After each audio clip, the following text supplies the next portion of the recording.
Ice cold Dr. Pepper. Those 23 flavors are like so delicious. They totally wash away the pain of your college football team taking a big fat L. College football, it's a pepper thing. Attention football fans, the season's heating up, and that means it's time for jaw-dropping plays, spectacular touchdowns, and memories that'll last a lifetime. So if you're looking to grab the best seats for all the excitement, Vivid Seats is your go-to playmaker. With an incredible selection of tickets and a game-changing rewards program, Vivid Seats is your ticket to every thrilling moment. Don't miss out. Experience it live with Vivid Seats, the official ticketing partner of ESPN. 710 ESPN, your home for the 17-time world champion Lakers. KSPN Los Angeles, a Good Karma Brands radio station. It's time for the Blue Review. The Blue Review with Bergman and team. Yeah, morning style. Bing, doo doo boom. Yeah.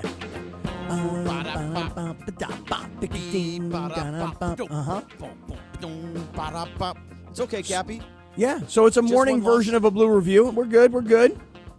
I still feel good. I still feel very good about this series. Maybe not so good about tonight, but the series overall, I feel great.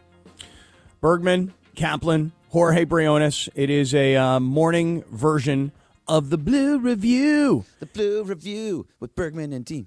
That's right. So, okay, let's jump right into it because we're just getting onto the airwaves of ESPN LA 710.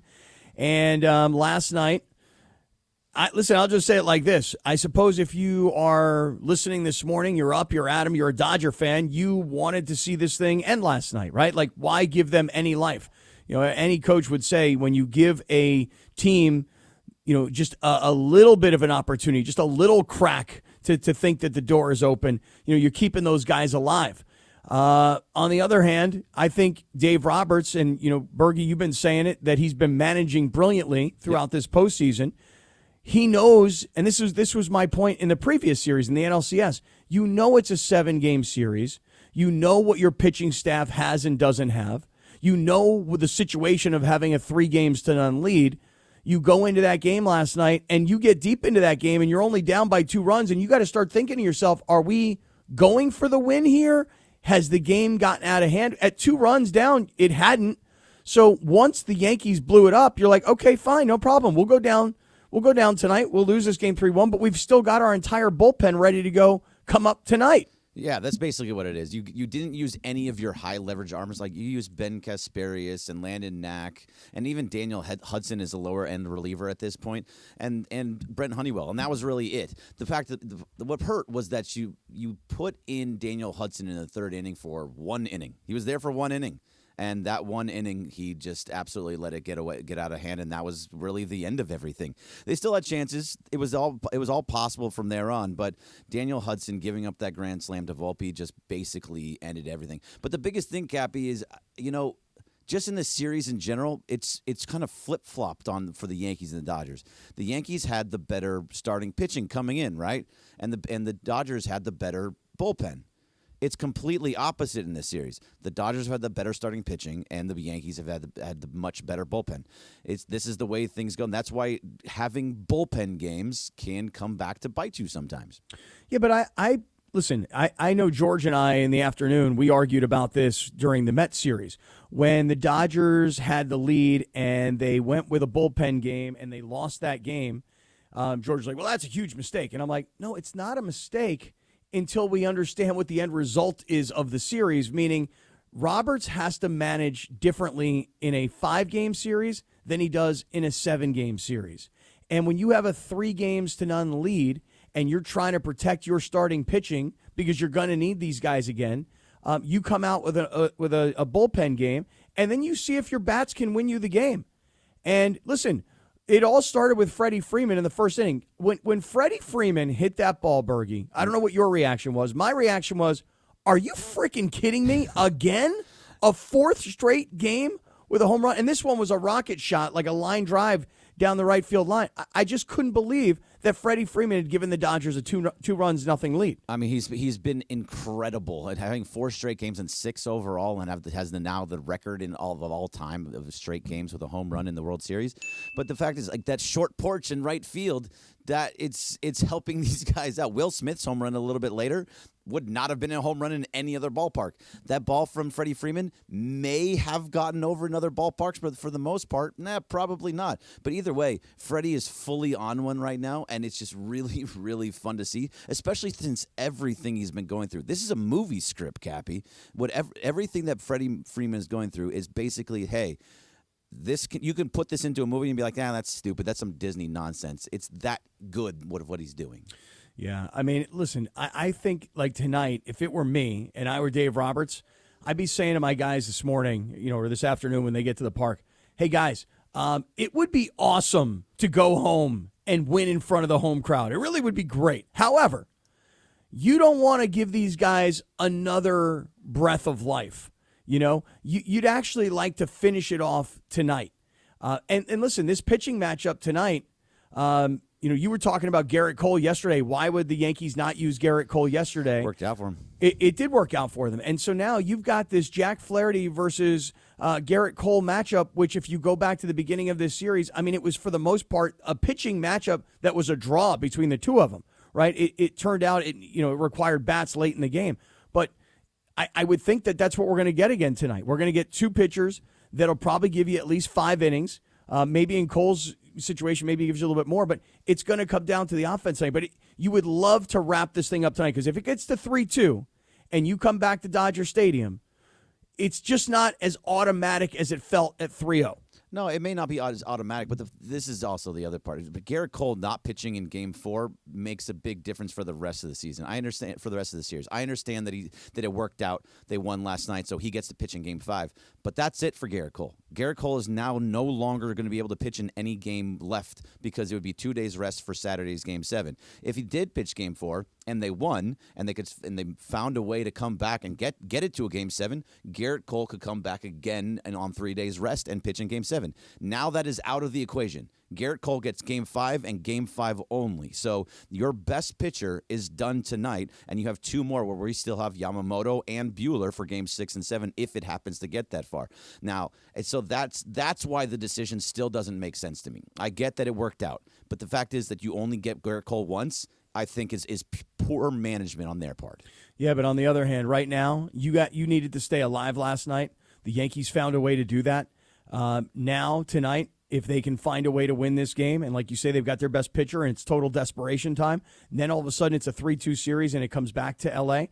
So, for me, if I were Dave Roberts, I'd be going for the win tonight, especially the one thing that I feel like it's going to get brushed under the rug. I'm not exactly sure why.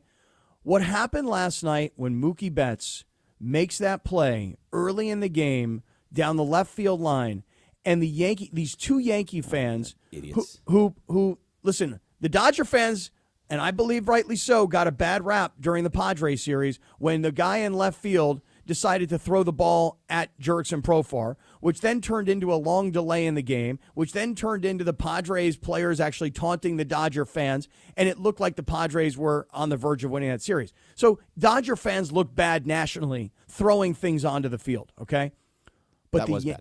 But the Yankee fans yesterday, that is like, it doesn't matter who you're a fan of. If you were a Cubs fan, but you're just watching the World Series and you watch what happened last night, you're like, that is like assault on a player. It's one thing to throw a water bottle at a player and get kicked out of a game. It's another thing to actually put your hands. You are ripping the ball out of his glove, and your buddy is holding on to his right hand. That is, and those 2 guys who were kicked out of the game last night were celebrated at the bar right next door. People were looking for pictures and autographs, and I understand if you're a Yankees fan, you're like, hey, you just helped us win the freaking game over here. But seriously, like, those guys were reporting that they're not losing their privileges of going to the game. They're actually coming back tonight. No, yeah, I saw that. The fact that they're allowed back into the stadium tonight is just a travesty from baseball. Now, baseball, the last I saw it was about an hour ago, and it said the Yankees did not immediately respond to ESPN's request for comment regarding if that was indeed the case, that they could come back from Game 5. But as of now, they can go back to Game 5. No matter what. What if Mookie Betts got hurt? What if he slammed his arm down and he hurt his wrist, and that was the end of Mookie Betts? Those are the types of things that that hurt a player and hurt a star player, that's a problem. And to be glorifying this, I mean, I love our writers at ESPN. Jesse Rogers is a fantastic writer. He's putting in there that he's a beaut and how wonderful this all is. How can you possibly? Because he's like, oh, it's okay. He's from New York. This is what we do. This is how it happens. I just don't understand. And the fact is, like, you can't be reaching over. And if this happened at Dodger Stadium, if somebody at Dodger Stadium grabbed a guy's wrist, ripped open his glove, pulled the ball out of his glove, we're having a completely different conversation. And that is what the biggest problem out of all this. It's not equal both ways, and that's nonsense. To glorify this guy, what are they doing? I don't know, but I'll tell you this right now. I want to say it was game 1 of the division series. Remember the game where Profar robbed Mookie Betts of a home run? You remember that? Yeah, we were saying knock the ball out of his hand. Right, exactly. Like don't grab his hand and rip it out. But once the ball goes over the fence, foul ball, home run ball, it doesn't matter. Once the ball goes over the fence, that is a free ball. So if the fan is going for it and the player, by the way, can reach up over, that is a fair ball and everybody's entitled to it. You understand what I'm saying? Like, it's over the fence. It's in the fans section. Right. And if the player can make a spectacular grab like Profar did, good for him. But if you were a fan out there, your job to help your team was to actually try and make a play on the ball. And the Dodger fans at that moment were like, they were like backpedaling. They were like cowering. Bro, you got to make that play. You do got to make that play. However, Mookie Betts caught that ball in play and fell into the stands and went over at the Yes. That was not a fair ball. That was in fair ground. He caught it in fair ground, and then his arm went over. They then grabbed him and tried to pull it out. Two totally different things. Right. He caught the ball in the field of play, even though it was in foul territory. He was in the field of play. The ball had not gone over to the point where these guys had access to the ball. Right. So for the one guy with the 8 chins, by the way, I feel bad for that guy. I do. Joey Bag of Donuts? I don't know if that was his last name. I don't know if it was Bag of Donuts or not. It's Capobianco. Okay, which well, is not much better. Let me tell you something about Capobianco. He's had a lot of Capogoal. You know what I'm saying? Gabagool. That guy, if I were that guy and I were photographed the way he was and I had like 11 chins, oh my God, because listen, I got like 6 chins right now. You know what I'm saying? I'm trying to drop a few. It bothers me too, dude. I mean, you got that beard. It'll cover up a couple of chins here and there, you know? But for me, if I were seen like with my chin, like I got 11 chins like that guy, I'd be so pissed. But his friend, this is the thing that kills me, is the friend, he's watching his boy try and tear the ball out of Mookie's glove, and his friend is like, I should freaking help this guy over here. Let me hold his what wrist real fast. Yeah. And so he grabs, I mean, you put your hands on a player. Like all these basketball players who get pissed because somebody throws a water bottle as they're running into a tunnel, you're like, okay, I get these guys. They're pissed. You know, you see NBA players like, hey, that guy right there, he's saying mean things to me. Kick him out. These guys put their hands on a player. I don't care if it's Mookie Betts $300 million or if it's just some nobody. You put your hands on a player.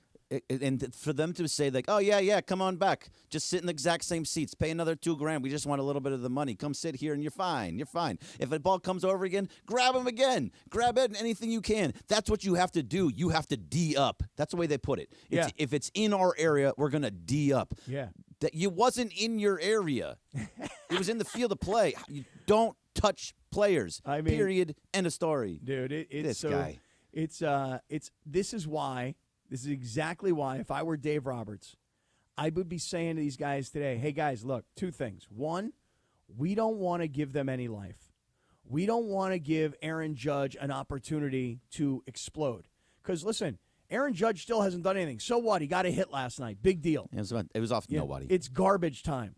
You don't want to give them any life. You don't want to give them any breath, any oxygen. You don't want to give them any chance at all. And if it's a 3-2 series and it comes back to L.A., it's not over and done. At 3-0, it's done. Nobody's ever come back down from 3-0. But at 3-2, that will start to get everybody a little tight.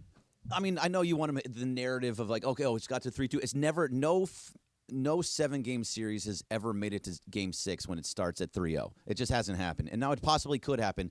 I mean, even yesterday, I picked the Dodgers in 6 from the beginning, and even after 3, I was like, I still feel it's in 6 because it's a bullpen game. You're not going to use any of your high leverage relievers like they didn't do. Then you have Jack Flaherty tonight, which he pitched great in Game 1, but the last time he pitched twice in a series, he was sick, but his velocity was down. He gave up 8 runs, and it was a disaster. So you don't know which Jack Flaherty you're going to get, and you have their best pitcher. It could very easily go to Game 6. I don't think they win this series, though, because it's still going to come down to starting pitching. They're still hitting the other guys. They're still hitting Carlos Rodon. They're still hitting Luis Gil, Clark Schmidt, those kind of guys. And to not have Gerrit Cole after tonight, I still feel really good about the Dodgers. The Dodgers are still going to win this series. I just would much prefer it to be tonight, like you're saying, and not come back to L.A. Yeah, the other part of it is, again, just based on these fans touching Mookie the way they did. Dumbasses. If I were Dave Roberts, I'd be like, yo, let's stick it to him. Let's do it here. Let's celebrate at their place. It was unsettling. I agree. It was. I agree, Dave. Hey, the way you did it in the division series, where you took the attention away from what was going on, I found touching Mookie Betts, I thought it was a little unsettling. It was extremely unsettling, and you got to take that personal and take it out on Gerrit Cole. All right, guys. Hey, we're just getting rolling, right? And during the World Series, you guys wanted mornings. You guys wanted to get up in the morning and start talking about this stuff. Well, we're here. Bergman, Kaplan, it's like a law firm, but we are live. We're ready to roll. I know yesterday we opened up the phones. Hey, we can do it all over again. 877-710-ESPN, 877-710-ESPN. Are you still confident? Are you a little bit worried? Are you getting tight? Do you think it can end tonight? If you want to jump in, go for it. We are live in the morning right here on 710 ESPN. It was unsettling. Hey, football fans, what's better than cheering on your team with an ice-cold glass of Stella Rosa in hand? Hey, football fans, there is nothing sweeter than a cold glass of Stella Rosa and watching your team compete. But Stella Rosa wants to make it even sweeter and hook you up with the chance to win an experience to the biggest game of the college football season. You could win 2 tickets to the game, airfare, and a hotel for you and a friend. Head over to ESPNLADreamTicket.com to enter the Dream Ticket Sweepstakes presented by Stella Rosa, America's favorite semi-sweet, semi-sparkling wine. Please celebrate responsibly. Must be 21 or older to enter. Plumbing, heating, and AC needs. No unexpected timeouts, just total peace of mind. As a Next Gen member, you get complimentary multi-point tune-ups, annual water heater flushes, plumbing safety inspections, and VIP 2-hour priority service. Don't miss out. Call 833-3-NEXGEN today or visit nextgenaaronplumbing.com. NEXGEN. Call 833-3-NEXTGEN. Score a win with Amazon Pickup, the MVP of package pickup options. Amazon Pickup is a convenient and secure way to collect your Amazon packages from locations that are near you. Choose an Amazon locker or counter. Whether you're hustling between home, work, or your usual game day spots, grab your packages on your schedule. Amazon Pickup is the worry-free option for the times when home delivery isn't ideal. To find your nearest Amazon Pickup location, go to amazon.com/pickupmvp. That's amazon.com/pickupmvp. Gear up and get out to Kelsey's at Pachanga, the top spot in the Temecula Valley to watch all the Monday Night Football action. Dozens of TVs means all your favorite games, plus a M&F food menu fit for the greatest fans. Sliders, loaded tater tots, pulled pork pizza, and a lot more. Plus, you'll find beers on tap and incredible craft cocktails at Kelsey's. Visit Pachanga.com and follow at Pachanga Casino on Instagram for info about special and exclusive NFL team appearances. We'll see you at Kelsey's at Pachanga. Some people just know they could save hundreds on car insurance by checking Allstate first. Like to check the propane tank on your grill first before hosting a tailgate. Let's fire up. Here, let me try. Seriously? You didn't check the propane? Who wants chips? Yeah, checking first is smart. So check Allstate first for a quote that could save you hundreds. Salt and vinegar? You're in good hands with Allstate. Savings vary, subject to terms, conditions, and availability. Allstate Fire and Casualty Insurance Company and Affiliates, Northbrook, Illinois. Attention football fans, the season's heating up, and that means it's time for jaw-dropping plays, spectacular touchdowns, and memories that'll last a lifetime. So if you're looking to grab the best seats for all the excitement, Vivid Seats is your go-to playmaker. With an incredible selection of tickets and a game-changing rewards program, Vivid Seats is your ticket to every thrilling moment. Don't miss out. Experience it live with Vivid Seats, the official ticketing partner of ESPN. Get in the zone, AutoZone. Welcome to AutoZone. What are you working on today? Sounds like wipers. If your wipers are streaking, skipping, chattering, or even worse, loud, you need to visit AutoZone and get some fresh new blades. We've got basic wipers to get you back on the road, as well as premium blades from Bosch and Rain-X. So if you're hearing this, just head to your nearest AutoZone or AutoZone.com. Get in the zone, AutoZone. IBM and ESPN are unveiling enhancements to the ESPN Fantasy app that put Watson X-powered insights directly in users' hands, giving them access to personalized, data-driven information such as personalized player grades based on each team's needs, predictions of each player's potential upside and downside, and transparent explanations of AI-generated player grades. Entering its 8th consecutive year, the collaboration between IBM and ESPN Fantasy Football continues to transform football data into compelling and helpful information for fantasy team owners. Sponsored by IBM. Triple referee, tell by my attitude that I'm most definitely from. Yeah. This is what should have been there in Game 3. I'll tell you right now, if they would have played this in Game 3, if Jay-Z would have been there, Alicia Keys. Just would have been cool. Yeah, I mean, listen, you don't have to be a Yankee fan or a Dodger fan. Like, I hate the Yankees. I want to win this World Series. No, that would have been fire. By the way, I like to say things are fire because it makes me sound younger than I am. I used fire for Freddie Freeman on Twitter last night. You did you? I did. 4 fire emojis for his 4 home runs. Yeah. It's honestly, I got to say, like Freddie Freeman is, I just never seen anything like it. You know, like he gets up to the plate and you're like, no, he's not going to do it again. No, there's just no way. There's just no way. And it seems to be other than the grand slam, it seems to be coming in his first at bats, right? Yeah, he just keeps hitting them over and over again in the first at bats. Which, I mean, he's still having one of the greatest World Series possibly ever. If you actually look at it, he has 4 home runs, 10 RBIs, 5 hits. He has a triple. I mean, he's just on fire right now. Yeah, and still on that, I guess, somewhat gimpy ankle. Yeah, I don't know if it's a gimpy ankle anymore. I mean, it seems if this was a regular season for him right now, he'd be on the IL because he has to get through that.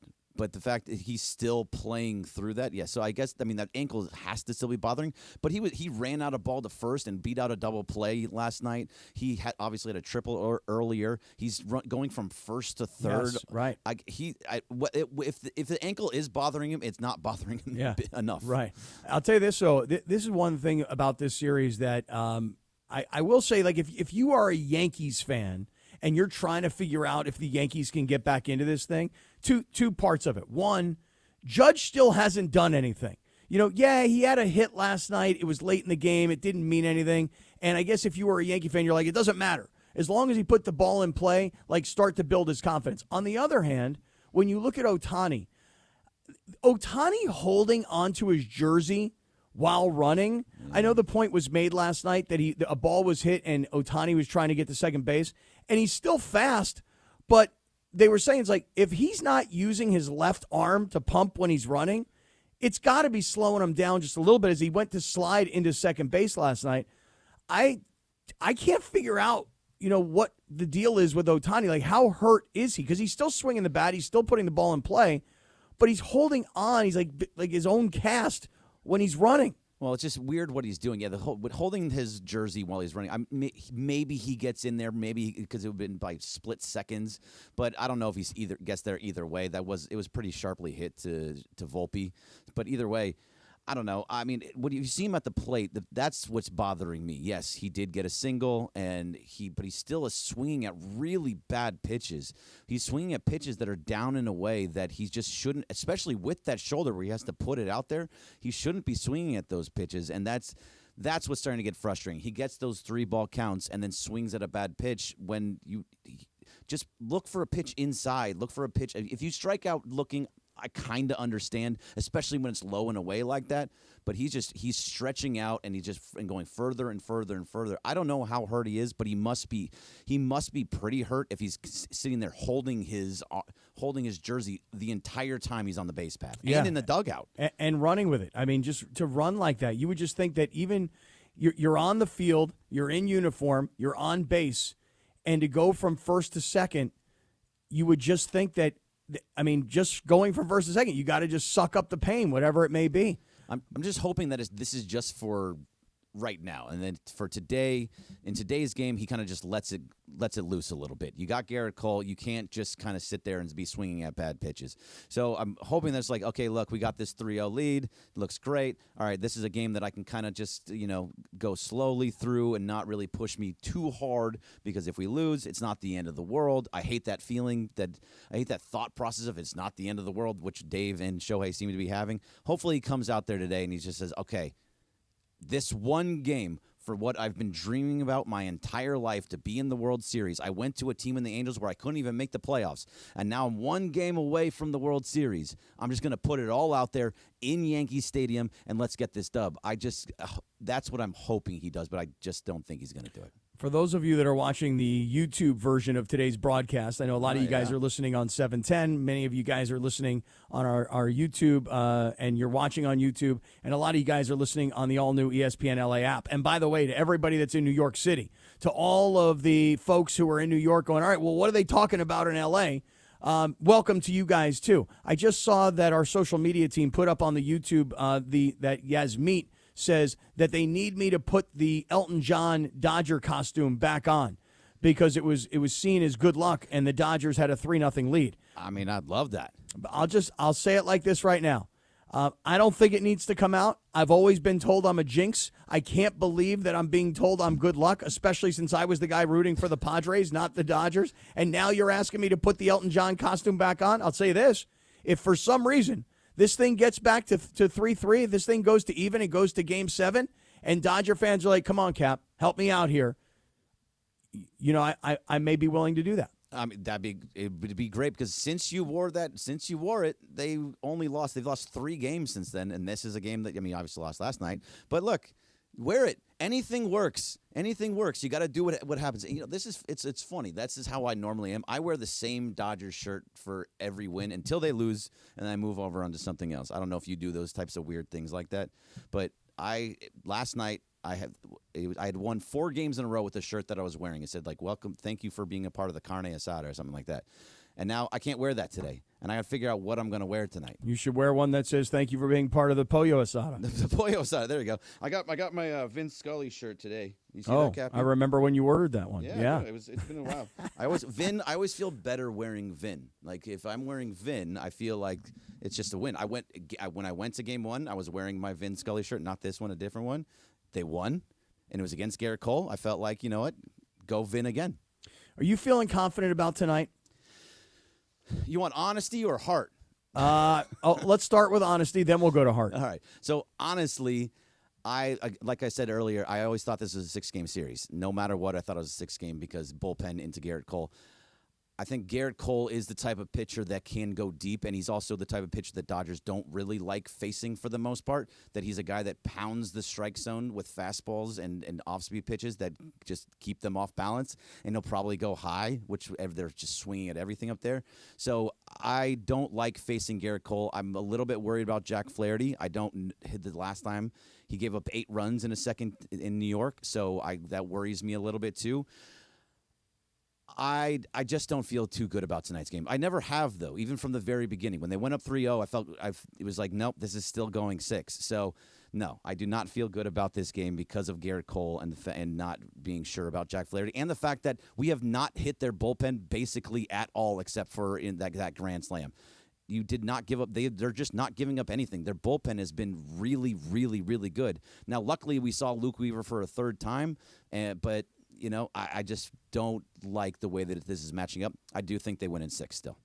All right. Everybody stay right there, okay? Because we're going to be all morning long We're taking what Bergie does with the Blue Review, and we're extending it by a couple of hours here, and we're putting it on all morning long. So everybody stay right where you are. And for all of you Marcus Grant fans out there, yes, Marcus Grant will join the extended version of the Blue Review. Hey, if you want to sell your home, let me introduce everybody to Seller's Advantage, because look, everybody has a different reason for wanting to sell their house, right? Like in my case, all my kids are out of the house. Now, are they coming back? We'll find out. But everybody's out of the house. I'm in the house by myself. Some of you guys have had your folks leave you a house, leave you a property, and you may not want to live there. You may not want to pay the property taxes. You may not want to own this house anymore and deal with the expense. Some people want to sell because all of a sudden you can't find homeowners insurance in California. It's tough, right? You guys understand what I'm saying. So whatever your reason is for selling, you want to downsize, you want to move to a new state, you're ready to retire, whatever the case may be, if you're looking to sell your home, Seller's Advantage has a custom solution for what you need, okay? They will make you a competitive cash offer, and that means you don't have to do any repairs. You don't have to paint. You don't have to clean the carpets. You don't have to stage the house. You don't have to move stuff out, nothing. They'll make you a competitive cash offer. You don't have to do any repairs. There's no complicated closing costs. There's no process of any kind in terms of the closing. There's no worry about contracts falling through. Seller's Advantage is going to make you that competitive cash offer, and then you're going to make a decision. I like the offer. I don't like the offer. I like the offer. Pay me. I don't like the offer. I'm not going to sell my house, or I'm not going to sell it to you guys. Seller's Advantage has been making sellers happy for decades. They've got all the reviews to prove that. So here's what you should do. Call them today. Get a no-obligation offer. 888-390-AS-IS.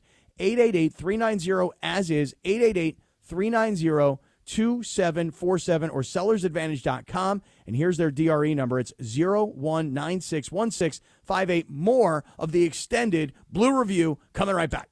ESPN LA and Beverly Hills Ortho are teaming up because we want to know who's smiling in SoCal. Go to ESPNLA.com and nominate who you think is making LA a better place. Could be a mentor, a teacher, a coach, a good Samaritan, or you could nominate yourself. You could win prizes like sweet tickets, Sonic Care electric toothbrushes, whitening treatment, or the grand prize, Invisalign. Enter now at ESPNLA.com, and remember, you're always smiling at Beverly Hills Ortho. ESPN. Choosing the right candidates for any office can be difficult. My office has lots of drama. My office has its ups and downs. I share my office. But no matter what kind of office you have, one thing's for certain. If you're hiring, you need ZipRecruiter. ZipRecruiter's powerful matching technology finds the most qualified candidates for your roles fast, and you can invite your top choices to apply. In fact, 4 out of 5 employers who post on ZipRecruiter get a quality candidate within the first day. So, for any kind of office, I'm really going places in my office. My office has everything you could ever want. count on ZipRecruiter to find the right candidates for it. Try ZipRecruiter for free today at ZipRecruiter.com/LA. That's ZipRecruiter.com/LA. ZipRecruiter.com/LA.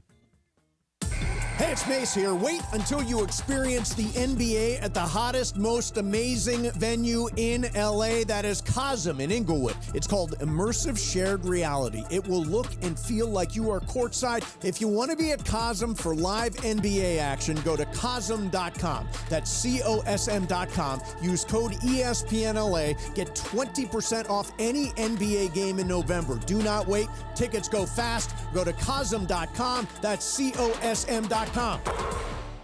If the car in your garage is not the car of your dreams, let's talk. Hi, I'm Garth Blumenthal, Unstoppable Automotive Group. Representing Mercedes-Benz, Audi, Polestar, Volvo, Jaguar, and Land Rover, we are doing everything in our power to make your car buying experience the best it can be. And with lower interest rates and higher inventories, you are now firmly in the driver's seat. To find the dealership near you, visit unstoppablegroup.com for details. Unstoppable Automotive Group, building relationships one guest at a time.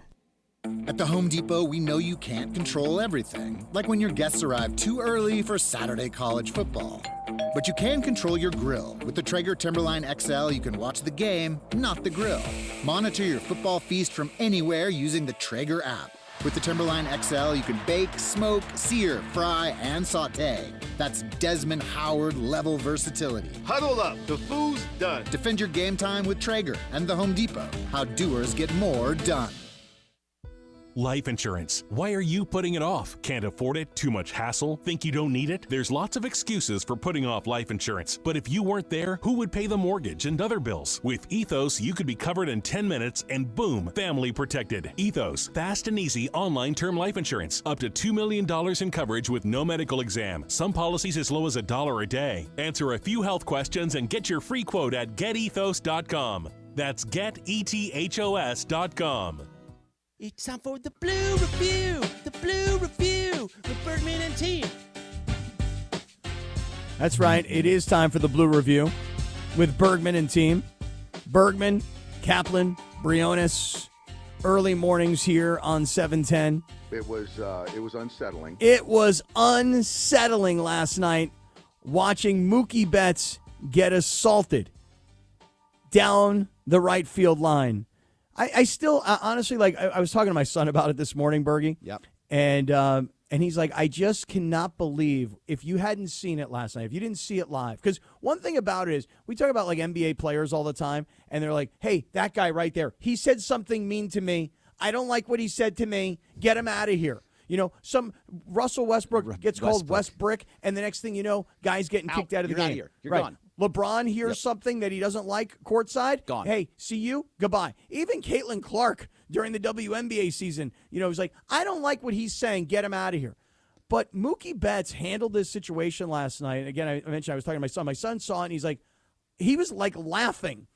And not because it's funny that the player has somebody put their hands on, but like these two guys, like they think it's their responsibility to try and rip the ball out of Mookie's glove. And the guy is like battling Mookie. Mookie's trying to hold the ball into his glove. And as Mookie kind of reaches up with his right hand, his free hand, the other idiot decides to grab him. And you said it earlier, like, what if the player, and forget if it was Mookie, it could be anybody. It could have been Kike Hernandez, Chris Taylor, whoever you want it to be. It could have been another player, another team, maybe not even in this situation. It could have been Anthony Volpe. How about, like, you putting your hands on the players? People insulted the Dodger entire fan base, and listen, maybe rightfully so, for throwing balls on the field that were intended to hit a player, then throwing bottles on the field, for the amount of fighting that was happening in the stands, for the security guys having to pull bodies into the field to kind of break up fights that were happening in the stands. I get it. And the Dodger fans, hey, guys, listen, whether you like it or you don't like it, there's a reputation, all right? But the Yankee fans, you touch a player? They touch a player, and then they get, like, glorified by writers, being like, oh, look, I went and hung out with him at the bar, and it was so great. All these people were coming up to him. Oh, he was a beaut. He was wonderful. That was just such a great experience. We're going to give him hugs as he's walking out of the stadium. Let's give him high fives. Let's go buy him a beer. This is what we're talking about here because they're Yankee fans. That makes it okay. Is that really the difference? Like, Jorge, if this was at Dodger Stadium, which is obviously very different than Yankee Stadium, what would the reaction be? I mean, listen, when that girl caught the ball from Ohtani, remember? Yeah. She said, I got escorted into a room. Nobody would talk to me for a few minutes. If a fan is assaulting a player, or let's call it assault, quote unquote, first, he gets his butt kicked. He's going to, seriously. Second, most likely he's going to be raza. Yeah. So the treatment's not going to be the same. It's not going to be the same. He's going to get kicked out, banned for life, and who knows? They're not going to welcome him back. They're not going to high-five the guy back. It's a different treatment, and I don't want to go that route, but it is that route. No, I'm not but I'll go back to the first game of the National League Division Series when Mookie Betts hits a ball to left field and Jurickson Profar of the Padres robs him of a home run. The fans in left field, guys, here's your criticism. You have to make that play for your team. I don't care if you were Padre fans or if you were Dodger fans. In this case, the game was at Dodger Stadium, and the ball was already over the wall, and Profar reaches over the wall. If you're a Dodger fan, you got to go for that ball because presuming that he doesn't catch it, that's a home run. You got to do your part. But these guys, the ball was already caught. It was in his glove already in play. Exactly. It was in the field of play. It never made it over the wall. It's unbelievable. It's just complete nonsense, and the differences between Dodger Stadium and Yankee Stadium and allowing that to happen is just, and if the Yankees let that guy back into the stadium and glorify him and say how wonderful it is and like put him on the big screen and everybody cheers, it will be so devastating to see that kind of thing because if that's what it's allowed, if that's what you're allowing. Yeah, I read the article that was written by ESPN's Jesse Rogers. And he tells the story of finding these guys and finding them in the bar next door. And they quote the guy. His name is Capobianco. Capobianco. Austin and he says, Capobianco. He says, quote, "We always joke about the ball in our area. We're not going to go out of our way to attack. If it's in our area, we're going to D up." So it was in your area. It just wasn't over the wall. No, and because doesn't even Dodger fans when on that Jurickson Profar play that you're talking about, they didn't grab the glove, open it up, and pull the ball out of the glove.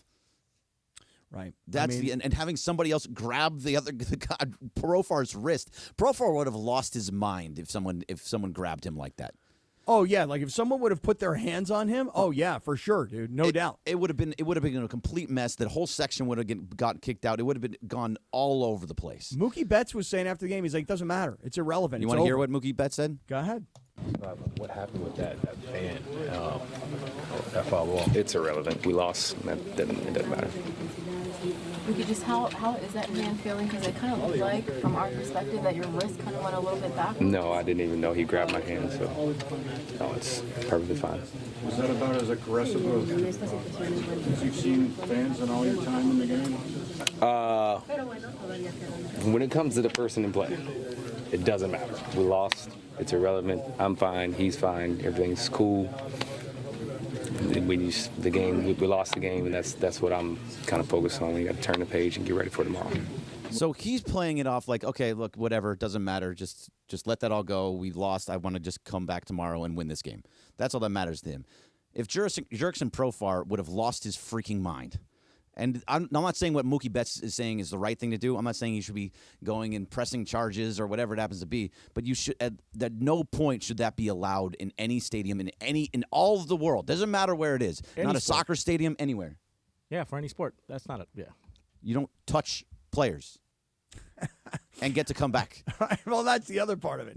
it's not like the Yankees are like, those guys are banned for life. No, they're like, oh yeah, come back. Yankees are like, hey, we may need you, man. Do it again. Hey, if it's on, can you go on the other side and Teoscar Hernandez goes over the wall? Just just do what you got to do. Yeah, we may need your help, guys. And by the way, in this case, the hitter was ruled out. So it's like you guys didn't exactly help. No, you made it worse, and you also paid probably $2,000 for those seats, and then had to leave in the first inning. So they said they were season ticket holders, so maybe they got their face value. But hey, those guys were going to D up. No, you got to D up. Hey, you want to take a call, Cappy? Yeah, let's take it. All right, listen, if you want to jump in, 877-710-ESPN, 877-710-ESPN. Bergie, where you want to go? Let's go to Manny in Northridge. What's up, Manny? Hey, what's up, guys? Good morning. God bless. How are you guys doing today? Hey, good morning to you, and God bless you, sir. Thank you. I just want to touch base as far as tonight. How confident I am. I'm probably around a 7 out of 10. Hoping for a decent outing from Flaherty. My only concern is the swing and misses all night long, man. That's the only concern. Are they going back to that habit of just chasing? I hope not, man. I hope they remain disciplined and, make Gerrit Cole at least get his pinch count higher than they did in Game 1. So that's a great point, Manny. So what happened was in the first – thank you for the phone call. In the first 5 innings, they had 2 strikeouts. They were not swinging and missing at anything. As soon as the bullpen came in, they started swinging and missing at everything. They started chasing pitches off the plate, which they normally don't do. I don't know if because they were down, they were just trying to get back into the game as fast as possible. I mean, they were down 5-4 at one point, and they had a runner on second. I think I forgot who. Maybe it was Mookie. Maybe it was somebody else. But Teoscar Hernandez was up, and he just missed a hanging pitch that he probably normally would put out of the park, and he popped it up, and that was a huge spot for there. At that point, they just started swinging and missing, just trying to get back into the game. I think they're playing better from ahead than they have been from behind. When that's throughout this entire postseason, they've been playing great from behind, Cappy. So hopefully against Cole, they are not swinging and missing all the time. Well, I'll just say this. If I were Dave Roberts, I'd be in that clubhouse tonight selling, hey, we're going for it. We're here to win tonight. Because I'm not saying that last night was a sacrifice. I know somebody called it a punt. I don't know that they punted the game. I don't know that they went into that game last night going, hey, you know what? We're going to lose it. It doesn't matter. I think they went into that game saying we're going to protect our bullpen, not just for Game 5, but we're protecting our bullpen for Game 5, 6, and possibly 7. And, oh, by the way, what we're going to do is we're going to stress their bullpen because we're going to make them work. And we're going to get to Gerrit Cole the next night. But if Gerrit Cole doesn't have his best stuff and we can get to their bullpen should be weakened, whereas our bullpen should be fresh. Like, that's how I would be selling it and thinking about it if I were Dave Roberts. And again, I know he takes some criticism. Everybody wants to be a manager in the postseason. Nobody tears apart little managerial moves during the regular season, but every last thing that every guy does in the postseason is torn to shreds. I think Dave Roberts knows what the hell he's doing by now. No, he absolutely is, and you're right. They did not use one high leverage arm, and that's also was 2 nights in a row that they didn't use Blake Trinan. So that's really, really good for this bullpen coming up. You do have your full arsenal of bullpen going in. Those bullpen dogs, as they call themselves, they're all ready to go in Game 5. So that is a positive. If you can get 5 innings out of Jack Flaherty, I feel really, really good about it. I know before I still feel it feels like Gerrit Cole's probably going to pitch really, really well. But if you can have a lead, if you can get to Cole a little bit and get through 5, the bullpen should be able to shut it down because they're all completely rested right now. But if you're the Yankees tonight, Gerrit Cole, you've made this point earlier. This is it. This is the in all likelihood, like you're 99.9% sure that this is the last time you're going to see Gerrit Cole for the remainder of the series. So you're going to try and get everything you can out of him, because I do believe that there was criticism in Game 1 of why did you take him out that early? I want to say he was around like 88 pitches or so. 88. And there were complaints of why would you take him out now when he's rolling the way he was? And maybe what Boone was thinking back then is because we're going to need him for another game along the way, and we can't overstress him this early. But tonight, 88 pitches, nonsense. I mean, if you're the Yankees, you're going to ride Gerrit Cole for as long as he can go. You are going to ride him. So that's why they have to be as patient as they possibly can with him and not swing at pitches outside the zone. However, Gerrit Cole pounds the strike zone, just like Yu Darvish. You've seen Yu Darvish against the Dodgers and how great he pitches against them. It's because he pounds the strike zone. The Dodgers want to be patient. So if they can get a hold of some of those pitches, if they can barrel up Gerrit Cole, that will change everything. If they can just get a few on him early and just rise that pitch count, it would go a long, long way, because we've seen the bullpen now. You've seen all of their high leverage reliever 3 or 4 times at this point. All right, listen, speaking of bullpens, I want to talk about what did happen yesterday in terms of who the Dodgers brought out. By the way, my boy Dead Meow is in our live YouTube chat, and he says, everybody get ready. Every time Kaplan mentions the Padres, because, again, I've mentioned that game where Profar makes that play and steals that ball from Mookie Betts, and as Dodger fans, you got to make that play. Dead Meow says, every time I mention the Padres, we're all going to take a shot this morning. And I told Dead Meow, you're going to be drunk. You're going to get drunk. It was a series we played. It makes sense. All right. What do you got for us, Bergie? All right. So have you ever had trouble finding your favorite team's game? On the ESPN app, one that you couldn't find, that outstanding matchup, so many channels, so many streaming services. Well, now there's no more searching and hunting. Where to Watch has you covered. Where to Watch is a new feature that you can find on ESPN.com and the free ESPN app. You go to the ESPN app, right at the top of the screen, there's a little button there at the top. You click that, and every single game will go right there. With one-click access to ESPN network streams and all other networks, tens of thousands of events across sports and leagues, NFL, college football, men's and women's college hoops, the NBA, MLB, NHL, and everything that you're looking for, you can find there. F1, anything you want, it's all right there. And so much more. Where to Watch is available now on the ESPN app and ESPN.com. Access it from any web browser at ESPN.com/where to watch today. That's ESPN.com/where to watch. It's the Hey, football fans, there is nothing sweeter than a cold glass of Stella Rosa and watching your team compete. But Stella Rosa wants to make it even sweeter and hook you up with the chance to win an experience to the biggest game of the college football season. You could win 2 tickets to the game, airfare, and a hotel for you and a friend. Head over to ESPNLADreamTicket.com to enter the Dream Ticket Sweepstakes presented by Stella Rosa, America's favorite semi-sweet, semi-sparkling wine. Please celebrate responsibly. Must be 21 or older to enter.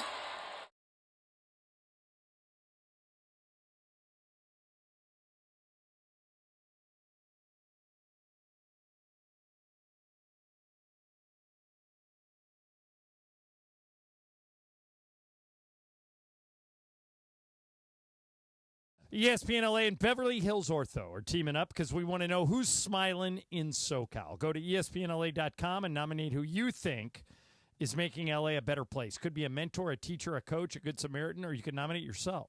You could win prizes like sweet tickets, Sonic Care electric toothbrushes, whitening treatment, or the grand prize, Invisalign. Enter now at ESPNLA.com, and remember, you're always smiling at Beverly Hills Ortho.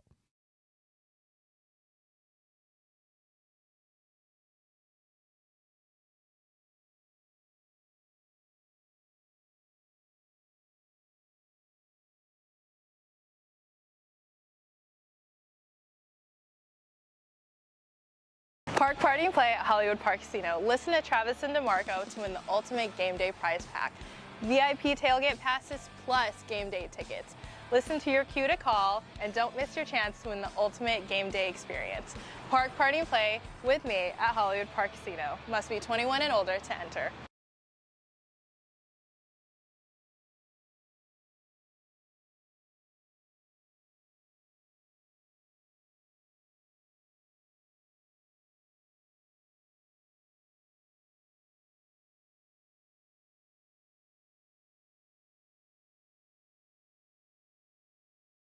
Tails at Kelsey's. Visit Pachanga.com and follow at Pachanga Casino on Instagram for info about special and exclusive NFL team appearances. We'll see you at Kelsey's at Pachanga. NextGen is the official plumbing, heating, and AC company of SoCal sports fans. That's right. NextGen is the absolute best in the biz with thousands of 5-star reviews online to prove it. Looking for an all-star deal on home comfort? Call NextGen. For just $14.99 a month, you'll score year-round coverage on all of your plumbing, heating, and AC needs. You heard it right. For just $14.99 a month, you'll experience coverage and comfort all season long. No unexpected timeouts, just total peace of mind. As a NextGen member, you'll enjoy complimentary multi-point inspections, cooling tune-ups, plumbing and safety inspections, and exclusive members-only savings. Plus, you'll have a VIP guaranteed 2-hour priority service appointment. Sign up today to become a NextGen VIP. Don't miss out. Call 833-3NEXTGEN. NextGen is the only name you need to remember for comfort and reliability all season long. That's 833-3NEXTGEN or visit nextgenaironplumbing.com. NEXGEN, call 833-3NEXTGEN. Drivers who switch and save with Progressive could save hundreds, which could be life-changing. I mean, you could put that money towards that zero-turn lawnmower you've always wanted. And after using its edge-shaping technology to meticulously sculpt the face of the Mona Lisa into your grass, you'll become the undisputed king of Saturday morning lawn care, leaving your neighbor and sworn enemy Gerrit to question his place in the delicate neighborhood ecosystem. And it's all because you could save money switching at Progressive.com. Progressive Casualty Insurance Company and Affiliates. Not available in all states.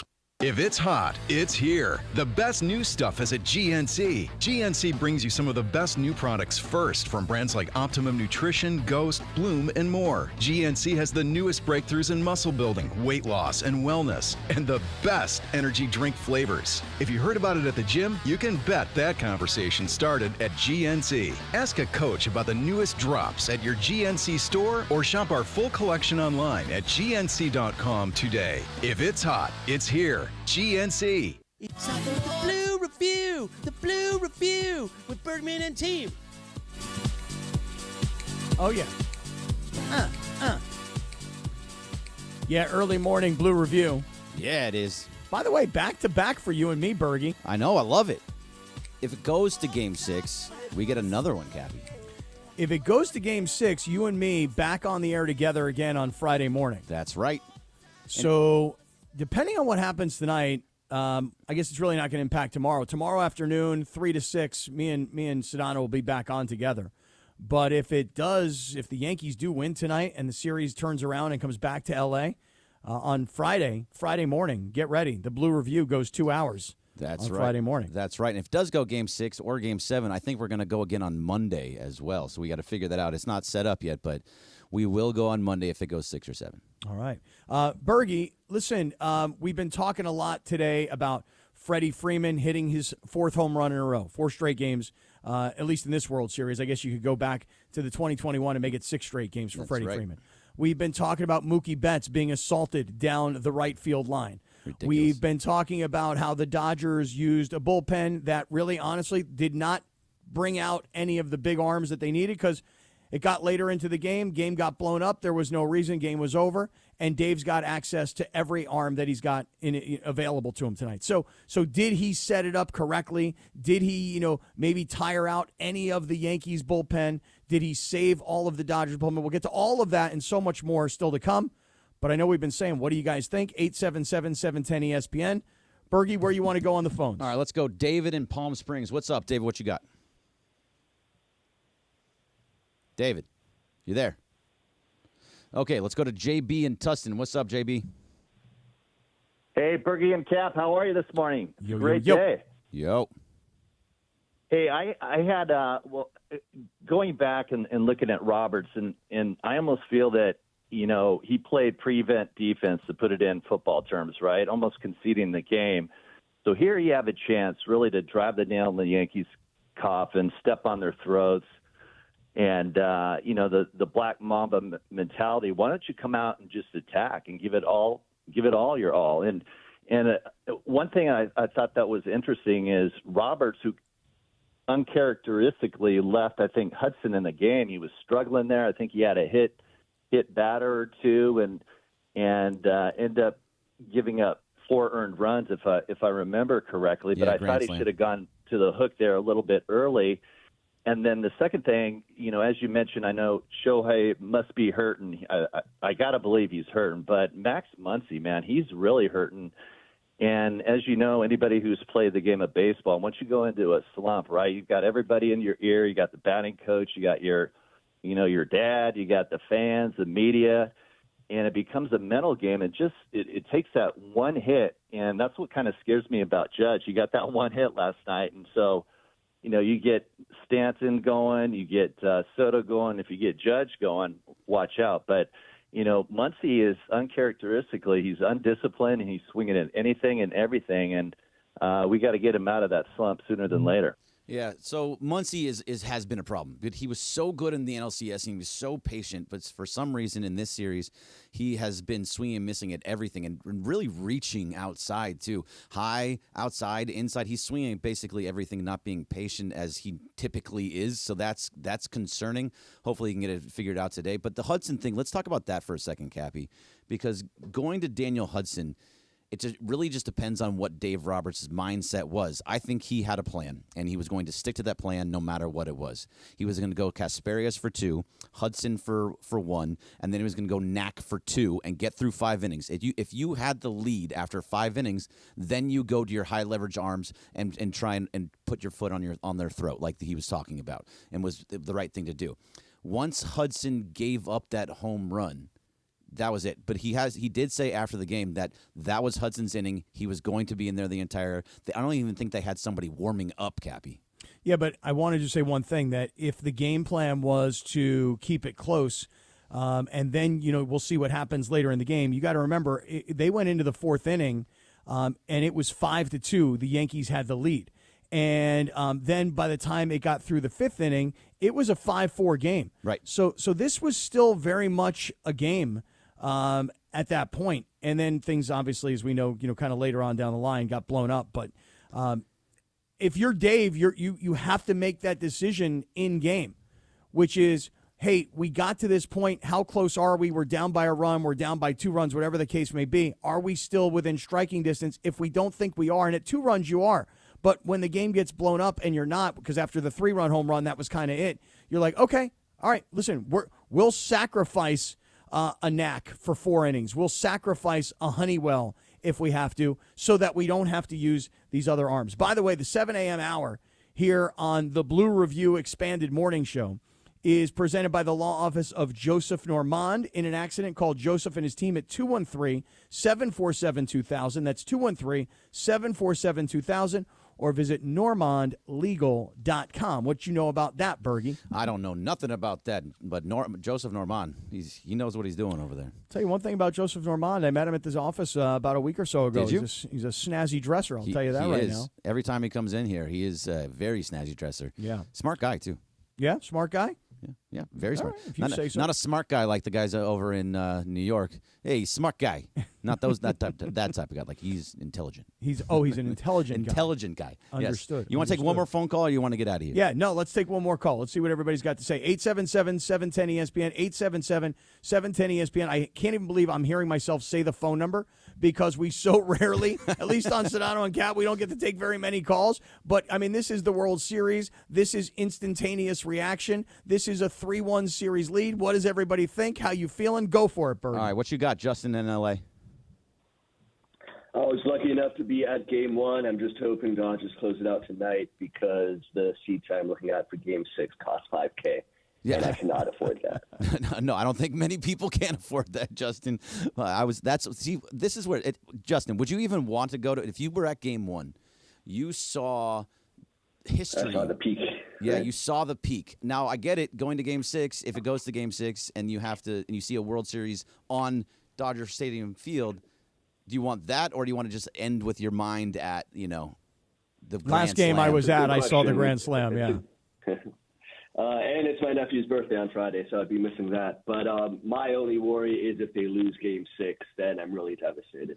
Yeah, if you lose Game 6, I mean, this is getting really far ahead. I really think they either win tonight or on Friday. But if you go, Walker Buehler in Game 7 makes me feel good, because Game 7 is probably going to be somebody like Clark Schmidt or Luis Gil again, because you're not going to get Rodon, you're not going to get Cole. So I feel great about Walker Buehler in a Game 7. It's funny, you were saying earlier that this is it, where this is the end of Gerrit Cole, and then you got other people that are coming at us on Twitter going, hey, dude, listen, if the Yankees were to pitch Cole, win tonight, and if the Yankees were able to get this series to Game 7, it's every arm on deck for however long or for whatever that pitcher can give you. And I would agree with that. I mean, what the hell? I would agree. I mean, I don't think anybody's like, hey, we got to protect Cole for next year. I think they'd be like, hey, it's Game 7. We got to go for the win. But to your point, we're kind of getting way ahead of ourselves here. Way ahead. So, yeah, but even the whole thing with Cole, just before we get out of here, it's that their whole reasoning for not going to game Cole last night, or Gerrit Cole got last night, was because it's on 3 days rest. He had surgery on his arm. They need to protect his arm because he has a really big contract and they need him for next year. And so if they lost last night, they're just going to be like, oops, well, we didn't play Gerrit Cole. They're not going to then bring him back on 2 days rest. It makes no sense to me. I'm sure maybe for one inning, but I just can't see it happening at all. I can 100%. I think Cole is gone. Listen, not only can I see it happening, I was the guy that went into the postseason saying we will see Ohtani pitch. And right. now of course he's holding his left arm, right. Up on he's got his own cast. All right, let me talk to everybody, and especially I want to talk to all the USC Trojan fans out there. If you want a chance to win tickets to the USC-UCLA rivalry game at the Rose Bowl, make sure you grab an icy cold Coors Light and visit CoorsLight.com/collegefootball. Now, for those of you that are watching on YouTube, I am holding an icy cold Coors Light. This is my Coors Light prop can. It's still closed, but it's all of a sudden icy cold now because, man, the weather has changed in a hurry, hasn't it? Enter the keyword SCORE, and you got a shot at tickets and other weekly prizes thanks to our great friends at Coors Light, the official beer of college football and proud partner of the USC Trojans. And don't forget, by the way, I have to tell this to my daughter, 21 means 21. I don't care if she's in college. And remember to always celebrate responsibly. Hey, no purchase necessary. This contest started back on August 1st, 2024. It'll end January 21st, 2025 at 11:59 p.m. Central Time. You must be a legal resident of the 50 United States, 21 years of age or older, void where prohibited. Use the keyword to get entries for keyword prizes. See official rules at CoorsLight.com/collegefootball for entry instructions, keywords, odds, prizes, and restrictions. And it's all brought to you by Molson Coors Beverage Company, USA, LLC, 250 South Wacker Drive, Chicago, Illinois, 602 888-606. I guess in the end, I just want to say to everybody, CoorsLight.com/college football, your chance to win USC UCLA football tickets, brought to you by Coors Light. So much more of the Blue Review, Hour 2 on the way. Stick around. LA's mega sports station. 710 ESPN. When pain keeps you from doing what you love, Hoag Orthopedic Institute gets you back to you. We are ranked number 18 in the nation and number 1 in Orange County for orthopedic and spine care by U.S. News and World Report. From the surf to the green, our world-class doctors are there, which is why more Californians choose Hoag Orthopedic Institute for orthopedic and spine care more than any other hospital. At Hoag Orthopedic Institute, there is no one better at getting you back to you. Proudly founded by premier physicians in partnership with Hoag. Learn more at HoagOrthopedicInstitute.com. This year, I'm going to dress up as a devil for Halloween. A handsome devil. And now, the top 5 reasons to visit Morongo. Don't get spooked. It's not too late to book your Halloween stay with us. Hint, hint. Our new app makes booking a step. Number 2. Everybody will be watching this series, and so will you. On big screens everywhere you eat, stay, and play. And the number 1 reason. Genuine, live November 2nd. Morongo, good times. Hi, this is Sean McVay of your LA Rams. The Rams play here. KSPN, Los Angeles. 710 ESPN. A good karma brands radio station. Freeman cracks one deep to right field and gone again. Freddie Freeman floating in the World Series. 4 games, 4 home runs. You gotta be kidding. Does he do it again, Cappy? You got to be kidding. Does he do it again? Does he get another home run tonight? You know, it's so funny you asked that question because last night I was playing Prize Picks and I was playing Freddie Freeman to hit another home run. I was like, what? Why not? I mean, just what are the odds that he's going to hit another home run? And for 4 straight games, and now he did it again last night. And I would say it like this, They did have at that point a 2-0 lead. Right. So the Dodgers you think about like how one team would be saying, this is awesome, here we go again. That would be the Dodgers. And on the other side, you'd have the Yankees like, oh no, here we go again. He just hit another home run. We now have a 2-run deficit. But I will give the Yankees some credit for last night because I think one of the big criticisms of the Yankees so far through the first 3 games was there doesn't seem to be any fight. There doesn't seem to be any spark. Sure. And last night, you can either credit that fight and spark to the Dodgers bullpen, or maybe you give the credit to the fans that went after Mookie, or maybe you give it to just the Yankees themselves. But there seemed to be a little spark, a little fight, and while I still think the Dodgers are going to win this World Series, I am very nervous about the game tonight. If I would be, and Bergie, I think you are. I think all Dodger fans probably are, because if this game tonight, if the Yankees win, you don't just turn around to fly out to L.A. to just get your ass handed to you. You fly to L.A. down 3-2 thinking all we got to do is win one more game. Yeah, it's still one game. That's what's nice about it. If you said before Game 4, the Yankees would have to win 4 of 5 games, you still feel good about the Dodgers. I still feel good about the Dodgers now. So, yeah, you don't want to go to Game 6. You want to win in Yankee Stadium. Do that. But look at how it happened last night. It wasn't the top of the order. It wasn't Soto, Judge, Chisholm, Stanton, Rizzo. It was all the bottom of the order. Remember yesterday we were talking about how the bottom of the order really did absolutely nothing. You weren't getting anything from Volpe or Wells or Trevino or Verdugo, and it was them. Those 3 bottom of the lineup guys were killing the Dodgers. They were killing Daniel Hudson and Brent Honeywell. It's still the top of the order. Still, really did not do much until late. Soto didn't get a hit until late in the game. What's his name? Torres didn't get a hit until late in the game. Judge didn't get a hit until late in the game. Stanton didn't get a hit at all. So that top of the order is what that you were really afraid of was kind of quiet. If you can now shut down the bottom of the order again and having Jack Flaherty with a much better pitcher than Daniel Hudson and all these other guys that they used last night, you feel better about that whole thing because you're still not letting those guys at the top get on base as much. They're walking, but they're not driving in runs. I do agree with something you said earlier today, which is Buehler, you would feel good about because Great. we've all sort of decided Buehler is that big game guy, right? I will say this: when it comes to Jack Flaherty, I would not necessarily be overly confident. It doesn't mean that I'm thinking he's going to get bombed. I'm just thinking you got to show it, man. You got to go out there tonight. You got to have your A game. I am not feeling confident, oh yeah, Flaherty tonight, yeah. Listen, if I were the Yankees, I'd feel really confident. Yeah, tonight, Gerrit Cole, we got our guy. We got our top guy. But based on the way these two guys pitched in the earlier game in the series, it was game 1. It really did advantage kind of went to Cole because I want to say Cole gave up 1 earned run. He did. And Flaherty had given up 2 earned runs before he took off.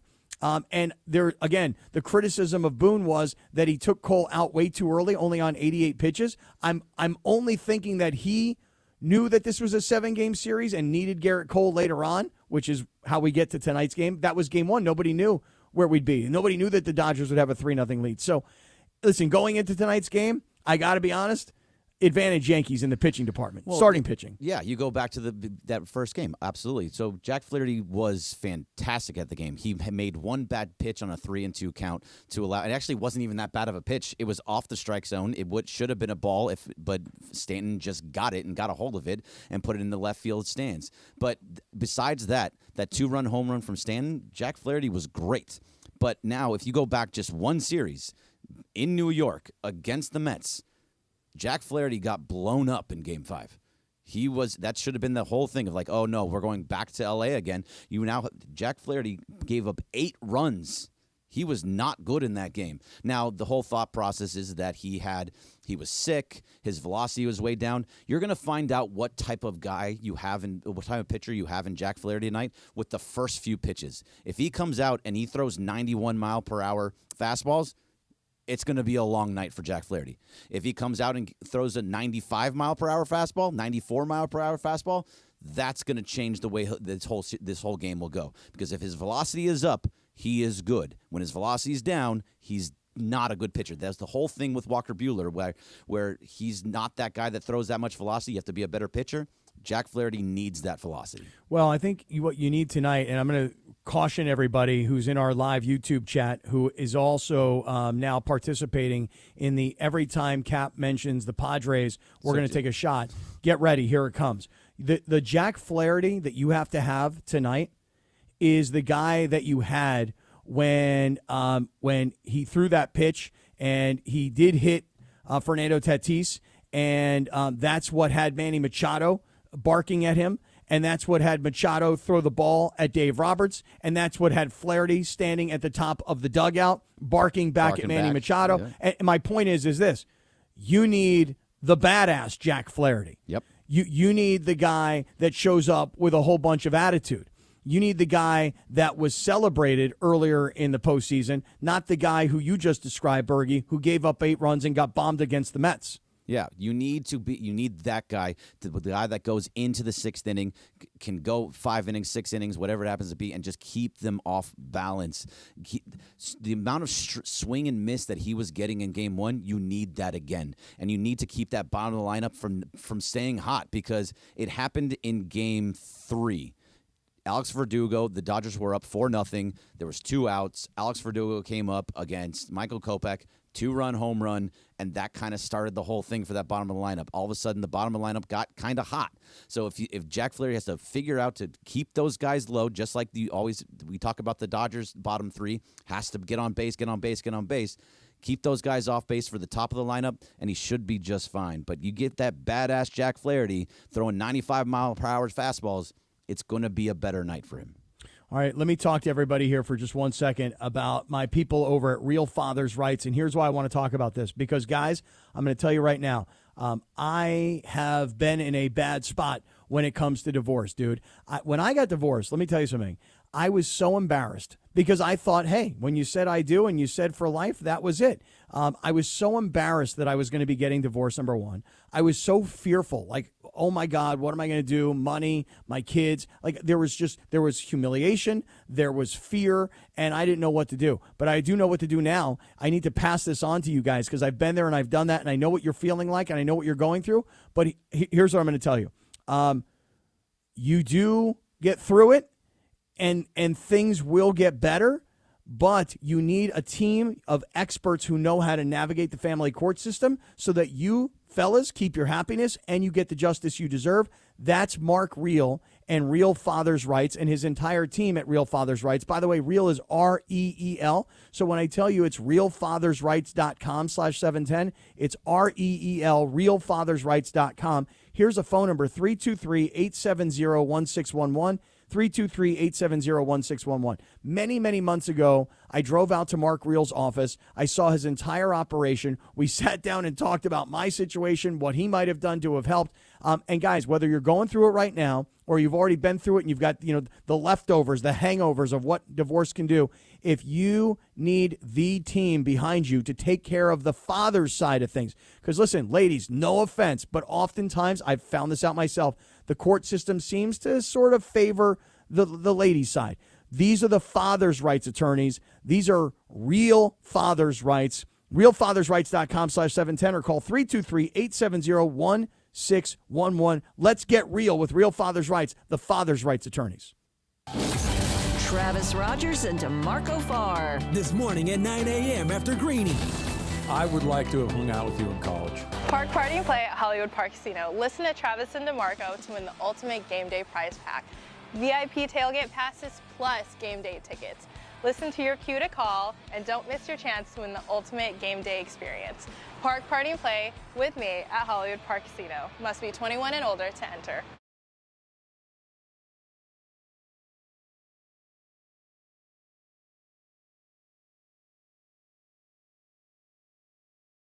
So one party is when you say it's a party. We, people would show up at our place. Yeah, that's what I don't need. Oh, okay. Yeah, I would like. It's nice reasonable bedtime. Even in college, it's like, I've had enough for tonight. We'll turn this up later. Nice. Yeah. Weekday mornings at 9 a.m. It's Travis and DeMarco on 710 ESPN.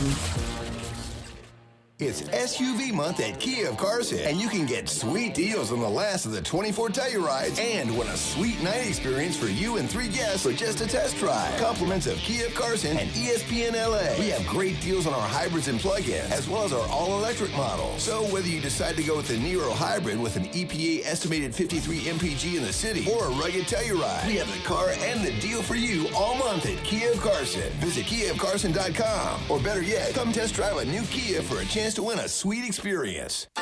Take a sip of sunshine this season with Milagro Tequila. What's up, guys? It's D-Far. Milagro Tequila is made from 100% blue agave, crafted for bright flavor and exceptional smoothness. Enjoy the freshest margaritas with Milagro Silver, mix up some palomas with Reposado, or simply sip Milagro Añejo on the rocks. Milagro at your favorite retailer, in stores, and online. Welcome to the brighter side of tequila. Milagro Tequila. Must be 21 and over. Please enjoy responsibly.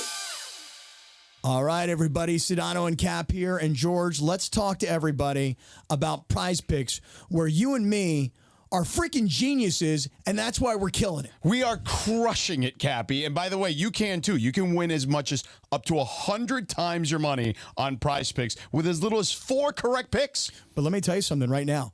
When you download the Prize Picks app and you use our code Cappy, K-A-P-P-Y, you make your first play at $5, they hit you with an instant $50 bonus. It doesn't matter if you win the play or you lose the play. A $5 play turns into a $50 bonus. Oh, my God. It's amazing. They're giving you free money, for God's sake. And by the way, it's the best way to get action in sports in over 30 states, including, obviously, this one here in California. So, George, I want everybody to download the Prize Picks app and use our code Cappy, K-A-P-P-Y, and let's win. Yeah, absolutely. And Prize Picks puts its members first. So all withdrawals are fast, safe, and secure. Man, when your picks hit, you can get your money in as quick as 15 minutes. And you know where you can do it? Only on Prize Picks.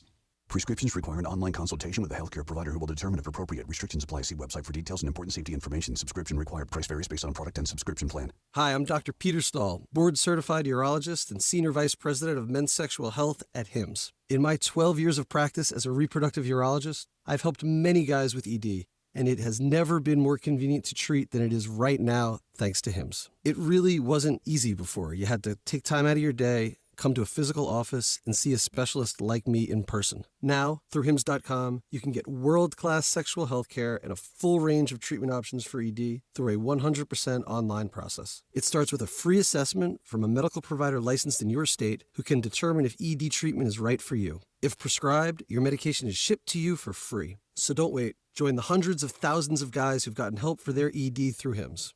To start your free online visit and find ED treatment at up to 95% off brand name prices, go to hims.com/joy. That's hims.com/joy for your free online visit. It's time for the Blue Review. The Blue Review with Birdman and team. I love that jingle so much. Can I hear it again? Wait, hold on 1 second. It's time for the Blue Review. The Blue Review with Birdman and team. I think we should use that as our jingle for next year. You like that? That's it. Yeah, it's funny. You know, speaking of Morales, Funny how? funny, Funny Like, well, I'm a clown to you, Henry. I'm here to guys in amuse New you. York. No, hold on a second. He's a big freaking boy. He knows what he said. I'm a freaking clown. No, you said it. You said it, Henry. I just think you're funny. You're a funny guy. It's the way you tell the story, Tommy. I got you, Henry. I got you. Did you also see? This sounds like Yankees fans, by the way. Did you see the Yankees fans were booing Freddie Freeman during the stand up for cancer while he was? Well, they said like, "You suck, Freeman," while he was holding up a cancer sign for his mom. Yeah. But it's just. Come on. I mean, that's a silence moment. I mean, all I'm going to say is this: the fans that put their hands on Mookie. I will just give Mookie a ton of credit. You handled it like such a pro. It bothers me. It pisses me off. It irritates the living hell out of me when LeBron is so sensitive and he kicks a fan out because he doesn't like what they're saying. And then I know what happens. Everybody defends LeBron. Like, did you hear the terrible things that they were saying to LeBron? I'm like, no, I actually didn't. I don't know what they said. All I know is this. Is like, you're a ball player. Get out there and play your ball. You block out the fans. Forget about what they're saying. And I'm usually in the minority in that opinion. No, I agree with fine. You. All right. Totally agree with you. Unless it's about family. But when you touch somebody, it's different, number one.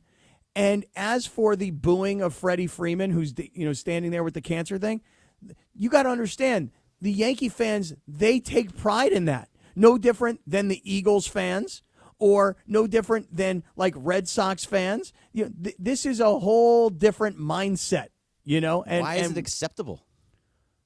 Well, why is it unacceptable? Well, to boo somebody while they're holding up a cancer sign, it seems classless. Yes. It seems rude. What I'm trying to tell you is they're loving it. This is what they want. Of course, absolutely. They want the Dodgers to get upset. But to go back to the Mookie just for a second, you just don't grab fans, or don't grab players at all. Don't touch the players. If you want to scream, if you want to heckle, you want to do all that stuff, great. It's funny. A lot of times it's funny. Maybe not during cancer moments, but still, don't touch anybody. That's all that comes down to. Yeah, I know. I just saw something on like Instagram that there was a thing that Freddie had done. Freddie's an emotional guy, right? Yeah. I mean, my goodness. Remember Freddie's first year with the Dodgers? When he went back to Atlanta, I mean, he couldn't stop crying. I mean, we were talking about that, right. Like, come on, man up a little bit. Most of us were kind of annoyed, right? Including Clayton Kershaw, as I recall back then. He was. Like, you're here, dude. Right. Like, cool it. But I saw something on Instagram that he must have done like an interview at some point where, he had lost his mom, but then something happened to his father. And I guess his dad was like really unhealthy and really not well. And Freddie was like doing this interview and he's bawling his eyes out, about how he's on the verge of like losing his dad also. And he was going to be without either of his folks. He's just a very emotional dude. That whole thing with the stand up to cancer, to be honest with you, Greg, I read about it. I didn't see it. Yeah, you didn't see. You No. heard it. It was in the background. So if you went to Awful Announcing, which I know you know all about Awful Announcing, you have cited on it. I've seen it many times. I have. I will say this: I love Awful Announcing unless I'm on their site. Unless you're why do you not because if you make it to their site, you've probably put your foot in your mouth, and I've done it too many times. Yeah. Oh, okay. If you're, I get what you're saying. Yeah. As an announcer, you being on there is a bad thing. Right. Hey, I really love reading your site when everybody else is making an ass of themselves. Right. But when I do it, I don't like it so much. They had the John Sterling from the other day when Judge fooled him. That was funny. But either way, yeah. When he was, if you went into the awful announcing, they had a clip of it, and you could hear it in the background while Freddie is holding up the sign in the background. He's like, "You suck, Freeman." Well, right. By the way, had Freddie Freeman had he hit the grand slam, then people would be like, okay, hey, that's hey, look, it's nice and good for you, and I've been affected by it too. But when you've hit 4 straight home runs right. in 4 straight World Series games, I mean, did you see there was a guy last night at the a Yankee fan? Yes. Who had a sign something like "Freddie, please stop" please or something. Stop. It was, and the stop was all in big red letters, like bold. Yeah, like they're begging him, "Would you please? You're killing us over here." Yeah, well, we don't stop, Freddie. I want another home run tonight. I want to put it on Gerrit Cole. If you could just get a bunch of runs off this dude, get him out in 3 innings, and that would go a long way to winning it and finishing out tonight. I am looking this morning at the New York Post. Oh, boy. I'm always curious to see how the New York Post sort of reports on all of this. Yesterday, it was something to the effect of, Yankees have no fight or something like that. I mean, they were criticizing the Yankees, and rightly so. They were down 3-0. Today, here's the headlines in the New York Post. Showing fight. Yankees finally showed some signs to believe in as Bombers keep hopes alive. Yeah, do you see Jazz Chisholm said, if anybody's going to do it, it's this team. This team's going to win. It's going to come back and win in 7. Yeah. Let's see here. Here's the next line. While the Dodgers still hold a 3-1 advantage in this World Series and still generally feel like the better team, at least there are a few encouraging Yankee developments. What is that? That Judge got a double against Brent Honeywell? Well, I don't know. Here's some more of the headlines. I'm just reading the headlines. Bullpen's unreal effort helps bring Yankees back to life in World Series. Well, that's been true. The bullpen has been good, but the VP of the Handsome Man community actually pointed out to me on Twitter that, yes, they've been good, but they also haven't had to pitch with the lead very often. So in game 1, they did have to have a high leverage situation, and Freddie Freeman hit a grand slam. Then in yesterday's game, it really wasn't a lot of high leverage. There was some when they had to bring in Weaver, their closer, but besides that, it got to be a blowout later. They were up 5-2, then a 5-4, 6-4, then it was just a kind of a blowout. So they never really had to be in stressful situations so much. So if it's different in Game 5, where they actually have those stressful, we've now seen their bullpen 3-4 times. And the more you see a bullpen, the better you off against them. Here's the next headline in the New York Post. Yankees keep season alive as offense finally breaks out in a big way. Yeah, against the lowest of low leverage bullpen arms. Yeah, I mean, listen, if you're on the Yankees side, you're like, hey, the offense broke out. If you're on the Dodgers side, it's like, yeah, but we gave you our scrubs. Right. And that's how it is. Look, they still put up 4 runs. They still got to Luis Gil. They still have gotten to every single starting pitcher outside of Gerrit Cole. So even if this game is a loss, you can still get to all those starting pitchers. So Yamamoto was fantastic his last few outings. So if it does get to Game 6, Yamamoto at home feels good to me. Here's another headline from the New York Post. The pressure is all on Gerrit Cole now to pitch like an ace and make this World Series really interesting. They're absolutely right. If he's really good, Gerrit Cole goes 7 innings, gives up 0 or 1 earned runs, and then passes it off to Clay Holmes and then Weaver, then the Dodgers are probably in trouble, especially if Jack Flaherty doesn't go very long. But if not, if he looks like Gerrit Cole getting barreled up like he did in the first inning in Game 1, even though it got outs, if that starts to happen again, he's in trouble. The Gerrit Cole headline balanced by this headline in The Athletic this morning. Dodgers fail to finish sweep, so all eyes turn to Jack Flaherty for Game 5. Yeah, we talked enough about Flaherty. He has to be the best Jack Flaherty that you can be. Here's the last headline from the New York Post. The Yankees were at rock bottom before an unlikely hero stepped up. Usually the New York Post is supposed to be negative, right? they're being super positive right now. That's very odd to me. Well, the unlikely hero last night for the Yankees. Anthony Volpe. Yeah, and listen, if you didn't have a dog in the fight, if you were not a Dodger fan and you were just, well, I don't really, yeah. And listen, here's the fact of the matter. To me, as a sports fan, Yankees, Dodgers, and what was billed as Judge versus Ohtani, that would be enough for me to watch the World Series like as if it were the Super Bowl. I don't really care who wins between Kansas City and Philadelphia unless I have a bet on the game, right? Right. But as a sports fan, somebody sitting on the sidelines because it's not my team, I just want to watch this because you got big stars, you've got the two most legendary organizations, you've got New York, LA. For me, that was enough. For many fans, obviously, once their team is toast, they're out. Philadelphia's out. Mets fans are out. Padres fans are out. Take a shot, dead meow. Tigers fans, Astros fans, you name it. Once your team is gone, you oftentimes could be out. But the story of Anthony Volpe, if you just like good stories, I mean, this is a kid. Did you see any of his postgame and what he was talking about? How his grandfather. Yeah. Don't roll your eyes. What are you rolling your eyes at this kid for? I've heard it so many times on this broadcast. Oh, he was at the 2009 parade. I get it. I get it. I've seen it enough. Yeah, what about the story? It was a heartwarming story. My dad was on his dad's knee. They were listening to the Yankee games on the radio. Yes, he was at the parade when he was 8 years old. And now, at 23 years old, he's the youngest Yankee in the history of the Yankee organization to hit a grand slam in the postseason. Come on, that's a heartwarming story. Sure, it's a heartwarming story. I've never been a fan of these heartwarming stories. That's all that Tom Verducci puts out there, too. It's like, oh, yes, thank you. It is, like, I just want the game. I don't want to even think about this stuff anymore, especially with Volpe. If that was the first time I had heard it, then I'd be like, oh, actually, you know what? That's kind of cool. Super cool. But no, this has been every single game they talk about how he went from being 8 years old at the 2009 World Series, and look at him now. He's in the World Series as a Yankee. In Game 2, the exact same narrative every time Volpe comes up. I'm just tired of it. See, this is why the Yankee fans booed Freddie Freeman while holding the cancer sign. See? Heartless. All right, I'll be heartless there. All right, Marcus Grant's going to jump in next. This is the early morning version, the expanded version of the Blue Review. You got Berge and Kaplan, the law firm of, and Marcus Grant will be coming up in just a couple of minutes. But before we do that, I want to just talk to everybody about what an Amazon locker could do to make your life that much easier. So first, let's start off with this. Let's start off by thinking about Amazon. I know I do. I'm sure you do too. You probably order from Amazon all the time. You're watching football games on Thursday nights on Prime or other television series.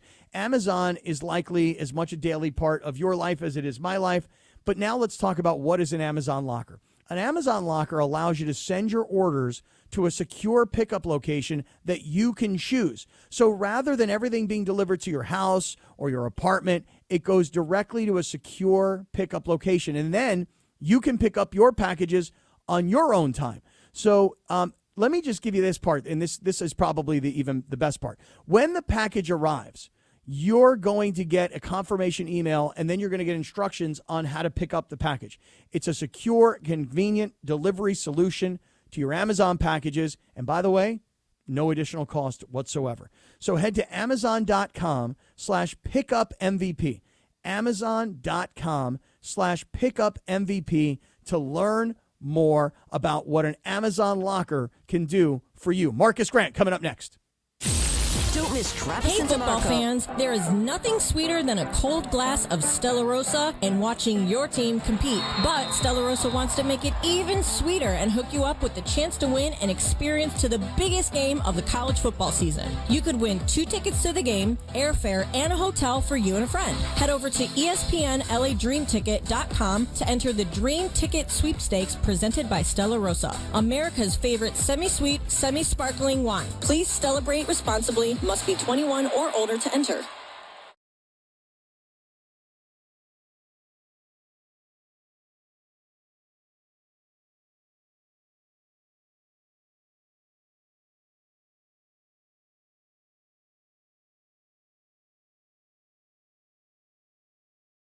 Park, party, and play at Hollywood Park Casino. Listen to Travis and DeMarco to win the ultimate game day prize pack. VIP tailgate passes plus game day tickets. Listen to your cue to call, and don't miss your chance to win the ultimate game day experience. Park, party, and play with me at Hollywood Park Casino. Must be 21 and older to enter.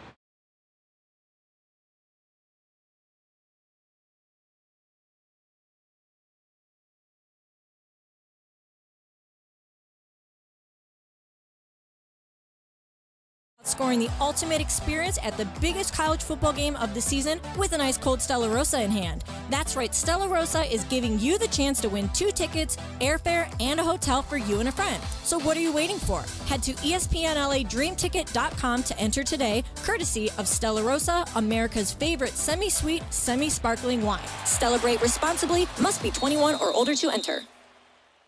Gear up and get out to Kelsey's at Pachanga, the top spot in the Temecula Valley to watch all the Monday Night Football action. Dozens of TVs means all your favorite games, plus a M&F food menu fit for the greatest fans. Sliders, loaded tater tots, pulled pork pizza, and a lot more. Plus, you'll find beers on tap and incredible craft cocktails at Kelsey's. Visit Pachanga.com and follow at Pachanga Casino on Instagram for info about special and exclusive NFL team appearances. We'll see you at Kelsey's at Pachanga. Great game. You got into the end zone again and again. How'd it feel? Awesome. Like getting a new iPhone again and again. I just got the new iPhone 16 Pro today. Really? Yeah, and with AT&T Next Up Anytime, I can upgrade early every year. Very nice. Feel like an MVP again. Learn how to get the new iPhone 16 Pro on us and the latest iPhone every year with AT&T Next Up Anytime. AT&T. Connecting changes everything. Offer subject to change. Additional fees, terms, and restrictions apply. $0 offer may not be available on future iPhones. Next Up Anytime feature may be discontinued at any time. See att.com/iPhone for details. When I wake up The best mornings in the morning light, start with Wrangler. pull on my jeans and I feel alright. Jeans, jackets, and shirts that get your day started on the right foot. I pull my blue jeans on. I pull my old blue jeans on. Good mornings make for better days. I pull my blue jeans on. I pull my old blue jeans on. Wrangler, for the ride of life. It's time for the Blue Review. The Blue Review with Bergman and team. That is exactly right. The Blue Review with Bergman and team. That's right. Bergman and Cappy and Bergman. You get first billing. Nah, I'll take second. I like being in the second position. Do you? Yeah.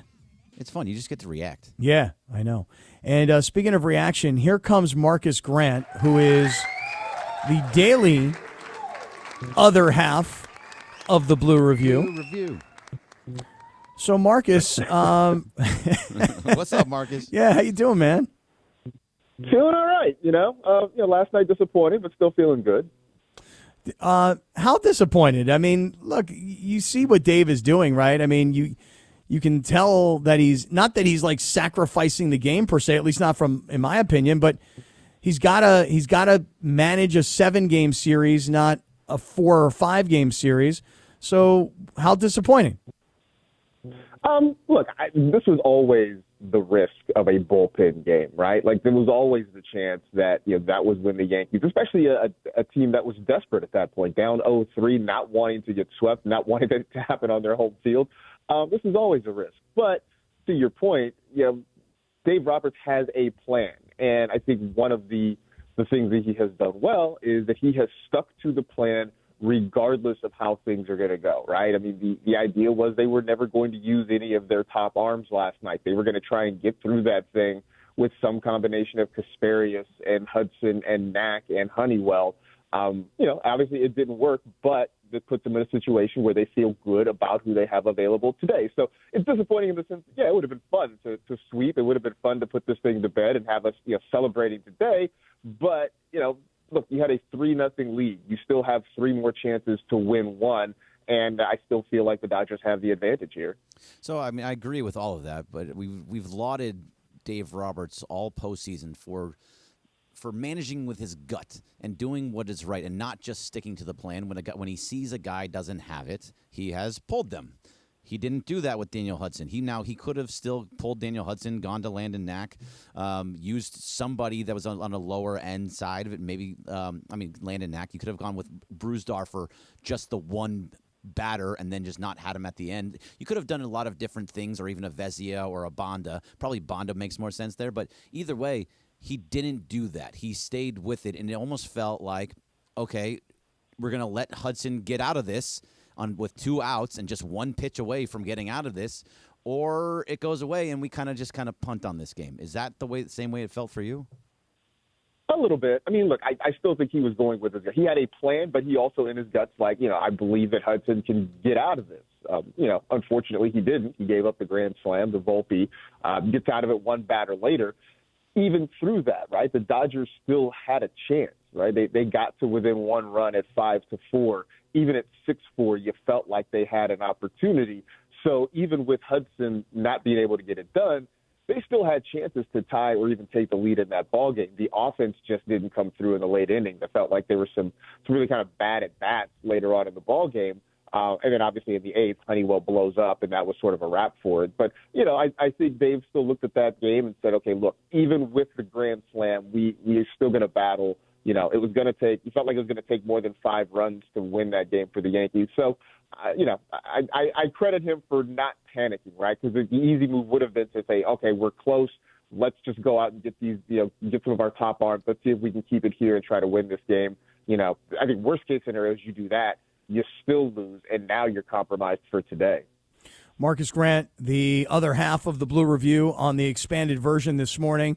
Bergie, Cappy, and Marcus Grant. Marcus, what do you make of the whole Ohtani situation right now, where he's holding on with his left hand to his jersey, he's running to second base and still sliding, but still protecting his left shoulder? You suppose that Ohtani is ever going to have an offensive impact in this World Series?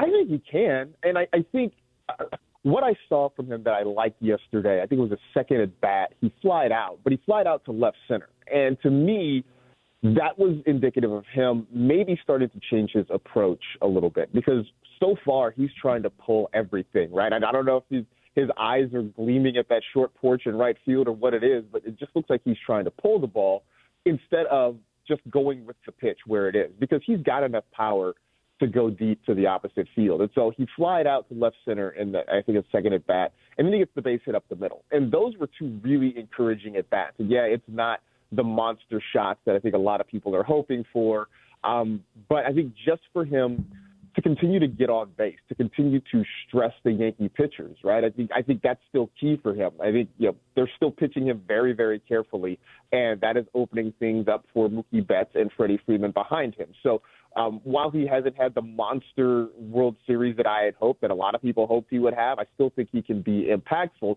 I just think he has to change his approach at the plate a little bit. Yeah, not swinging the pitches down and away.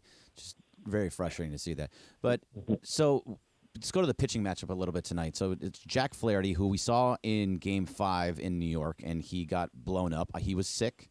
His velocity was down. What are you expecting out of Jack Flaherty, and how important is it for him to keep that velocity? It's very important. It's that, and again, to sort of get guys to chase a little bit, because that was something, at least early on, he did not get. Now, once he started to lock in a little bit, I think he looked good. But, yeah, I think the velocity has to stay there. This game, to me, is really about which offense makes the best adjustments, because now they're getting a second look at both of these starters, right? I mean, Gerrit Cole was very good in Game 1. The bullpen couldn't hold it for him, but Cole himself was fine. How do the Dodgers adjust to him second time around? I mean, I sort of go back to the NLCS, where Sean Manaea looked really good the first time he went through the Dodger lineup. They saw him a second time, and the Dodgers were able to figure him out a little bit. So I'm hoping the same thing is with Cole. On the flip side, this is the Yankees getting another look at Jack Flaherty. So, how he adjusts to that is going to be important. But, if the velocity is down, if the spin is down, it could be a really, really tough night. And I think in that case, if you're Dave Roberts, then you do have a tough decision of how long you go with Flaherty before you go to the bullpen. Marcus, both Bergie and I and several of our callers this morning have opined about what happened with Mookie Betts last night. And love to hear what you were thinking when you see a fan trying to get the ball from Mookie Betts, and then the other fan like trying to restrict his right hand. Listen, it's one thing when guys say stuff at courtside and people get kicked out of NBA games. It's like a whole different world when you're actually putting hands on a player. Listen, Dodger fans throwing baseballs onto the field, throwing bottles and stuff, but putting hands on a player. What'd you think? No, I mean, it's out of bounds. It's completely out of bounds. And I at first, when it first happened, and I could see the fans sort of interacting and trying to swat the ball out, and I thought, okay, well, this is some weird, goofy fan interference, Jeffrey Mayer Part 2 thing in Yankee Stadium. And then you see the replay of, one guy physically trying to pry open the glove and another guy grabbing Mookie's, offhand, trying to hold him up or hold him there. No, it was completely out of bounds. I mean, was glad to see that those fans were removed immediately. I'm curious what the Yankees do, whether or not, they ban these guys from the ballpark forever or whatever it may be. But yeah, I mean, it's look, I don't know. It feels like we live in an age where fans are sort of emboldened more than it seems like they were in the past, but there's no excuse for that. It sucks that we have seen some poor fan behavior in these playoffs. Also just the aside from that, the part of the fact that you spent a lot of money on those seats to be next to the field and you don't even make it through the first inning. Like, what is that about? How about being celebrated afterwards, man? I mean, listen, they were leaving the stadium and they were leaving peacefully. Nobody was getting arrested. Nobody was fighting back. And as they were walking out, people were hugging them. They were high-fiving them. And then they went to this bar next door where they were being celebrated. And the one guy was saying, hey, you hit that ball near us. We play D. We play some D. I mean, listen, the story is that they're actually allowed to come back to the game tonight. Wow. I mean, so admittedly, I know that a lot of us said, it would have been nice for a Dodger fan to maybe, do a peanut punch on Jack Jerkson Profar during the NLDS when he took that home run away from Mookie Betts. Didn't think anybody would go so far as to actually try and open the glove and extract it like it was some game of operation. Yeah, and everybody's talking about how he's a beaut. All the stories are about it's a good thing to do. That's what you do when you're in that situation. He touched a player, Marcus, no matter what. Right. He touched a player. You're talking about a peanut punch on the glove to try to get the ball out of his hand when it's in the stands at that point. He caught it in the field of play. It's just nonsense to me. Marcus, who's Jerkson Profar play for? Who's Jerkson Profar play for? He plays for the San Diego Padres. I only ask because everybody in the YouTube chat says that anytime the Padres get mentioned today, because I've used that example many times, that Dodger fans should have made a play. It's time for shots. Okay, so anytime the Padres get mentioned, it's time for shots today. It was unsettling. I did know that. Yeah, it was unsettling. It definitely was. All right, Marcus, last thing for me is the bottom of the lineup. This is everything we talk about all year long, and now we're in one of the last games, and I don't know how many more times that you and I are going to talk because we don't talk on Thursdays.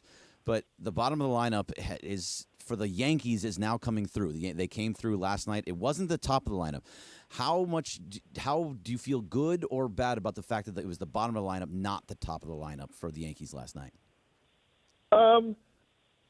I don't know. I guess I don't really have a concern that the bottom part of their lineup can do this consistently. Like I feel like, again, if we're comparing bottom of the orders, right, 6 through 9 or what have you, I feel a lot better about the Dodgers bottom of the order than I do about the Yankees bottom of the order. I mean, look, they hit, right? They took advantage of some mistakes last night. Volpe with the grand slam, Austin Wells with the big home run late in the game off Knack. I mean, I think they took advantage of some mistakes, but they were also doing it against sort of the bottom part of the Dodger bullpen as well. So, I still worry every time Aaron Judge comes to the plate, right? Because it only takes one big swing to really get him going. Who knows if getting those hits yesterday kind of put some confidence into him or whatever. But I still need to see it again from the Yankees bottom of the order before I start to really be concerned. Yeah, I know. It kind of makes me feel like if you're the Yankees, you're like, hey, listen, we're starting to come around. Our bats are waking up. And if you're the Dodgers, you're like, yeah, but look who we sent out there. I feel it's like the Chargers beating the Saints. Like, hey, that's who you played against, but they're also using 2 fourth-round quarterbacks, one who's a rookie and one who's a second-year player. You know what I mean? No, 100%. Yeah, so I think that's the thing. That's the takeaway for the Dodgers. And look, just reading some of the quotes yesterday, it sounds like the Dodgers themselves realized, look, it was not a great night. They didn't get the chance to sweep, but they also understand what the plan is. They understand what they have to do. And we've seen in the playoffs, when they have had games like this, they have come back and bounced back the next day, and I'm hoping that they can do it again tonight. All right, prediction. What do you think? I think it's over. I think, I originally predicted Dodgers in 6, but I'm willing to be wrong in this scenario. I think if it's going to be a close ball game, I think the Dodgers pull it out, call it 5-4. All right. Marcus Grant, the other half, the better-looking half of Much the better. Blue Review. Much better looking. That's right, better hair. Everything. All of it. The whole thing. Marcus, appreciate you, man. We'll talk to you soon, and we'll see what happens tonight, man. Thanks, Marcus. Absolutely. Take care, y'all. All right. Padres. Padres. Dead meow. Yep. Hey, Shot. dead meow. Shot. Another shot for you. All right. Hey, listen, I want to tell everybody about the East Central Hotel, my home away from home. I literally live across the street from LA Live, and sometimes, by the way, that's not the greatest thing in the world. And let me tell you something. It was last night, 2 nights ago, where the alarm was going off at LA Live all night long. But you know what? I'll tell you, somebody said to me the other day, they said, hey, why do you choose the East Central when there are all these hotels in downtown LA right next to LA Live? And I started off with this. The rooms at the East Central are the biggest rooms of all the hotels in downtown LA. And that's not an opinion. I'm telling you that is a proven statistical fact. And so when you go into an East Central hotel room, you're like, ooh, it's nice in here. It's not like tight and squeezed, and they're just packing as many rooms as they can so they can make as much money. They're big. They're expansive. You can expansive, just so you know, that's what I said. They're you can spread out, I always say, so the rooms are really big, number one. I love the contemporary decor. So the rooms are all really cool. I've always talked about how they have these great paintings of all the terrific performances that have happened across the street. I was in the Mamba room just for the last couple of days, so I had that beautiful Kobe painting right there. But again, there's a desk and there's a big, there's refrigerator, there's closet, there's robes, there's the softest towels you'll ever feel in your life, I'm telling you. And then when you go downstairs, there's the Nixo Lounge, which it's a great place for breakfast. It's nice for a late night cocktail. Also the brand new gym. But really, in the end, when it comes down to the East Central, it comes down to this, the location. Right across the street from LA Live. So if you're going to go to a game, if you're going to go to a museum, if you're bringing your lady to downtown LA for the night, you don't want to drive home. You don't need to Uber home because you can stay at the East Central Hotel. Book a room at 213-748-1291. 213-748-1291. Obviously, you can go online. You don't need to use the phone. You can just go online. You can book a hotel room. If I can do it, believe me, you can do it as well. The East Central Hotel in downtown LA is entertainment's official address. It's the Travis and DeMarco Show. Every weekday Hey, morning. football fans, there is nothing sweeter than a cold glass of Stella Rosa and watching your team compete. But Stella Rosa wants to make it even sweeter and hook you up with the chance to win an experience to the biggest game of the college football season. You could win 2 tickets to the game, airfare, and a hotel for you and a friend. Head over to ESPNLADreamTicket.com to enter the Dream Ticket Sweepstakes presented by Stella Rosa, America's favorite semi-sweet, semi-sparkling wine. Please celebrate responsibly. Must be 21 or older to enter. Replaced. If so, head into your neighborhood Valvoline Instant Oil Change, home of the 15-minute drive-through oil change. For over 30 years, Valvoline has provided quick and convenient automotive maintenance services for busy people just like you. At Valvoline, you stay in your car safe while the expert technicians make sure your ride is at its best. Oil changes, wiper blades, and more. Just pull up, drive in, and drive out in about 15 minutes. Visit SoCalOilChange.com for locations and game-winning coupons off of your next Valvoline Instant Oil Change.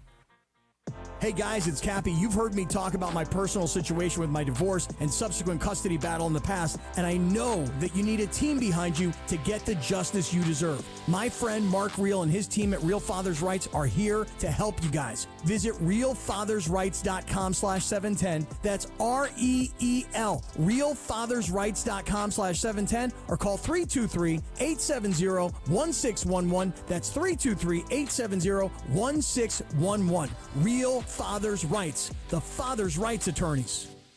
Hey guys, it's Sedano. At Los Angeles International Airport, changes are arriving daily to help reduce traffic, save travelers time, and transform the travel experience. The LAX Economy parking structure is now open with thousands of smart parking spaces, as well as hundreds of EV charging stations. Modernized terminals have biometric gates for faster boarding, and in the future, the People Mover train will connect travelers to LA Metro. For more information, go to their website, flylax.com/transforminglax. That's flylax.com/transforminglax. Hey, it's Mace. There's a lot on the line in this election, from protecting the Social Security you've earned to supporting family caregivers. And you have the power to make the candidates listen, because voters 50 and over decide elections. That's why AARP California has created an election guide with the most up-to-date information about when, where, and how to vote. Get trusted election information at aarp.org/CA votes. That's aarp.org/CA votes. Paid for by AARP.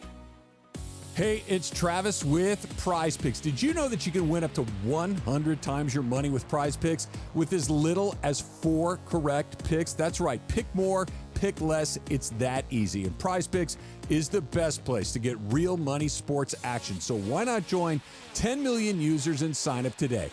Prize Picks puts its members first, so all withdrawals are fast, safe, and secure. So when my picks hit, I can get my money in as quick as 15 minutes. This week on Prize Picks, I'm looking at football. Patrick Mahomes, more than 267.5 passing yards, and Saquon Barkley for more than 67.5 rushing yards.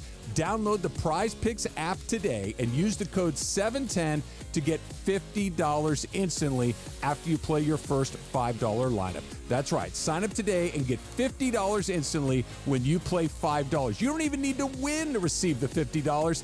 It's guaranteed. Prize Picks. Run your game. Whoa, it's you, the Capital One Bank guy. That's what they call me. Mind if I get a selfie? Yeah, sure thing. Say no fees or minimums on your Capital One checking account. Wow, that's a keeper.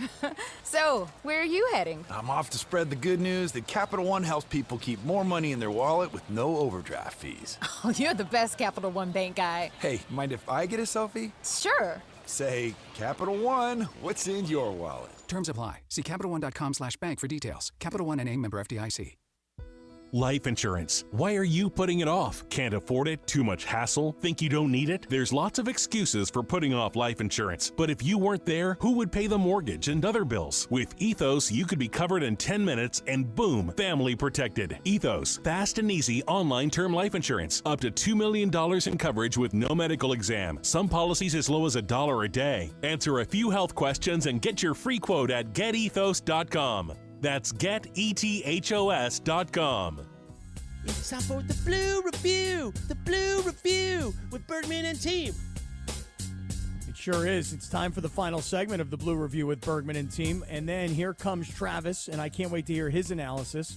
And here comes DeMarco, who's been up since about 4 o'clock this morning because he sent me a video, woke me up at about 4 a.m. How did he start up? Hey, wake up. He's like, yo, no, the first thing that DeMarco did, the first thing DeMarco did this morning on his morning video to all of us is he's like, hey, did SpaceX launch some rocket or something? What in the hell is in the sky? It's moving really fast. It was unsettling. It was unsettling. It was. I promise you, man.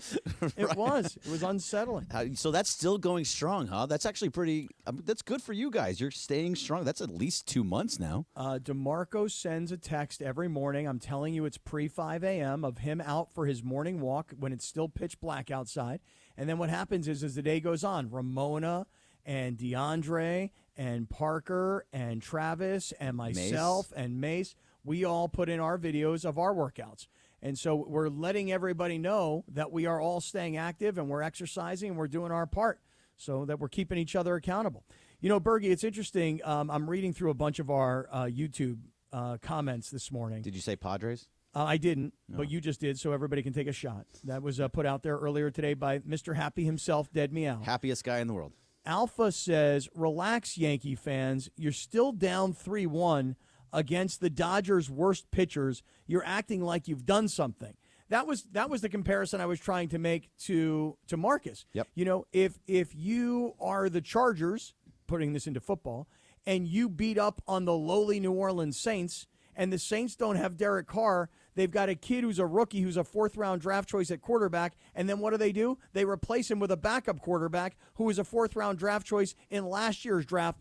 What are you beating? Now you're beating the team that's in front of you, okay? And you're winning the game, and that's what the Yankees did last night.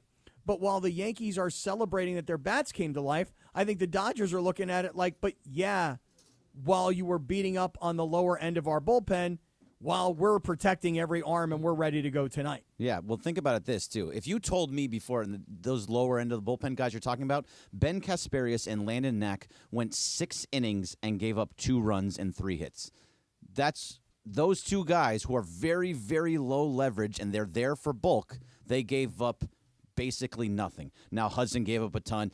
Honeywell gave up a ton. But the other 2 were actually really good and held down their bats. So did they really do as much as they're talking about? It's a great point by you, Cappy. Well, it wasn't really me. It was Alpha. Okay, Alpha. Great point by you, Alpha. Yeah, way to go, Alpha. Hey, I want to give a shout-out, Bergie. Yes. To a longtime 710 listener, a very engaged listener, a gentleman by the name of Giannis Salm. Do you know who Giannis is? I do not know Giannis Salm. Is he in the communities? He is a resident of the country of Estonia. Estonia? Wow. Do you even know? I don't know where Estonia is. I would have to look it up on Google Maps. I think it's somewhere around Europe somewhere. I don't know. Hey, good Ancient call. Rome? Good call by you. Thank you. Good call. It's north of Latvia.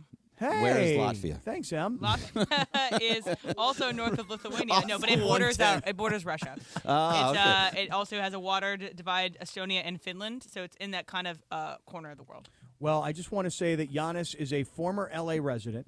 He used to live in Hollywood. He became a religious 710 listener. And while the 710 app doesn't actually work, apparently, in Estonia, he does watch the show via YouTube.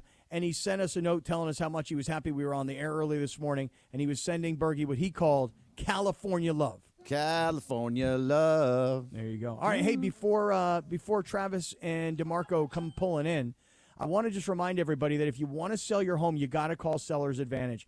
And there's so many reasons why you might want to sell your home. I've documented a million different ideas, from you can't get homeowners insurance based on where you live to perhaps it's time to downsize. Whatever your reason is for selling, Seller's Advantage has a custom solution for your needs. And here's what they do for you. They make you a competitive cash offer.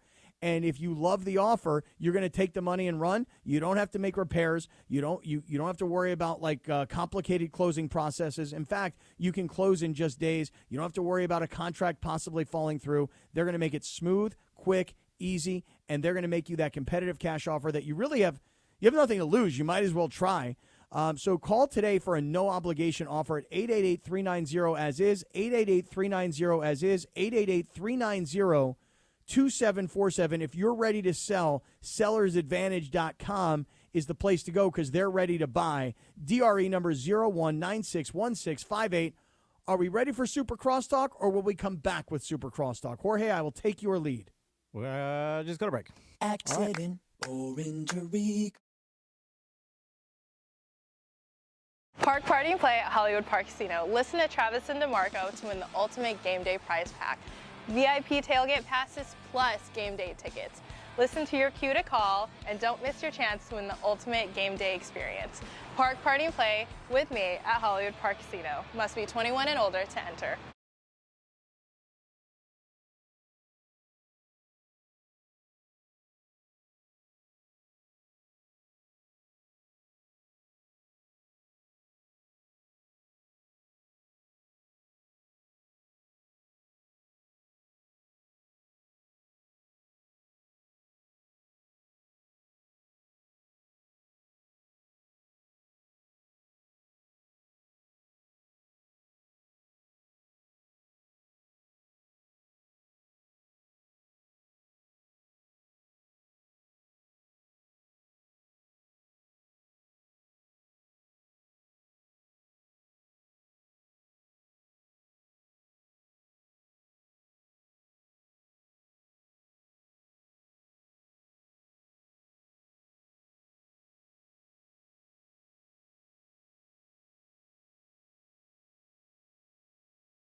team is All right. bigger now, Cappy. Yep, we're going to go from Blue Review to Travis and DeMarco. Yeah, taller and bigger.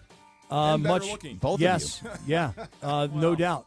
Maybe not the better DeMarco, looking. No, maybe not. first of all, let me start off by saying good morning. Did we ever find out what that device was flying through the air from your 4 a.m. video this morning? I didn't see. Did SpaceX release another rocket? It was unsettling. It was unsettling. There was another rocket that took off near my house. Did it have one of those long tails on it? It was brighter than normal. It had a Okay. tail, and it wasn't a plane. It was going straight up, and it wasn't a helicopter. I'll send you the video. No, Yeah, send me the video. I sent you the video. Yeah, but here's It's the in thing. your group chat.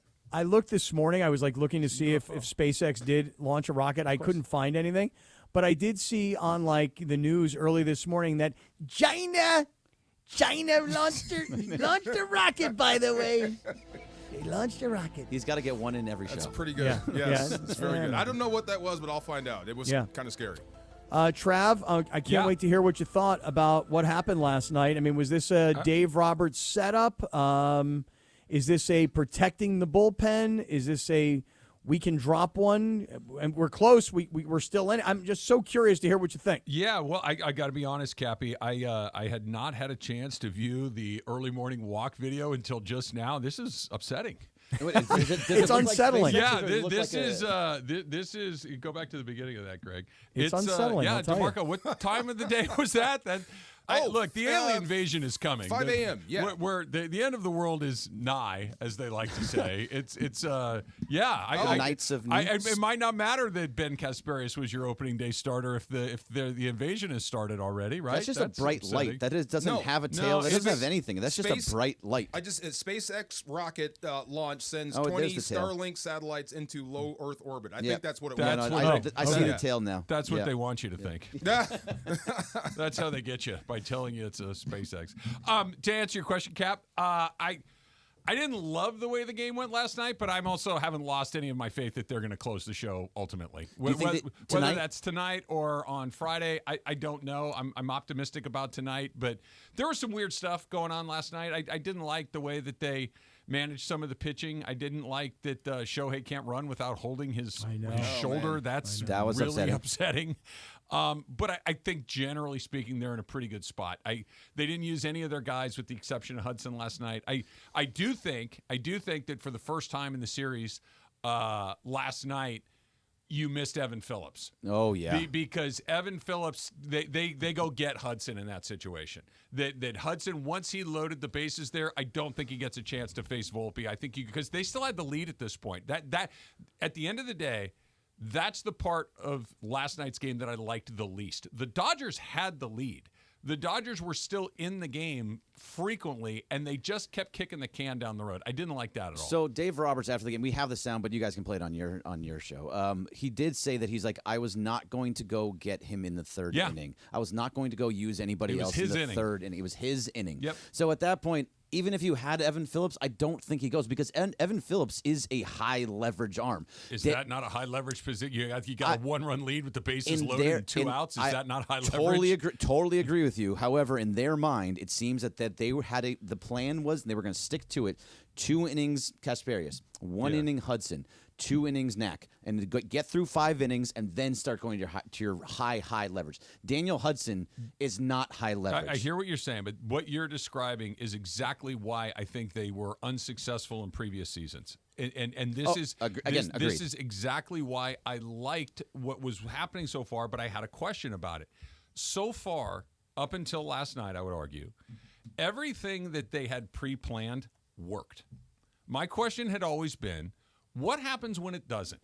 And last night, for the first time, one of your relievers, one of your high leverage guys faltered. Hudson faltered. And you had to make a decision. Leave him out there or go get him. And I think they maybe make a different decision if they had another option in Evan Phillips. We'll never know. They're never going to tell us. But this idea that you're pitching the third inning, you had a lead.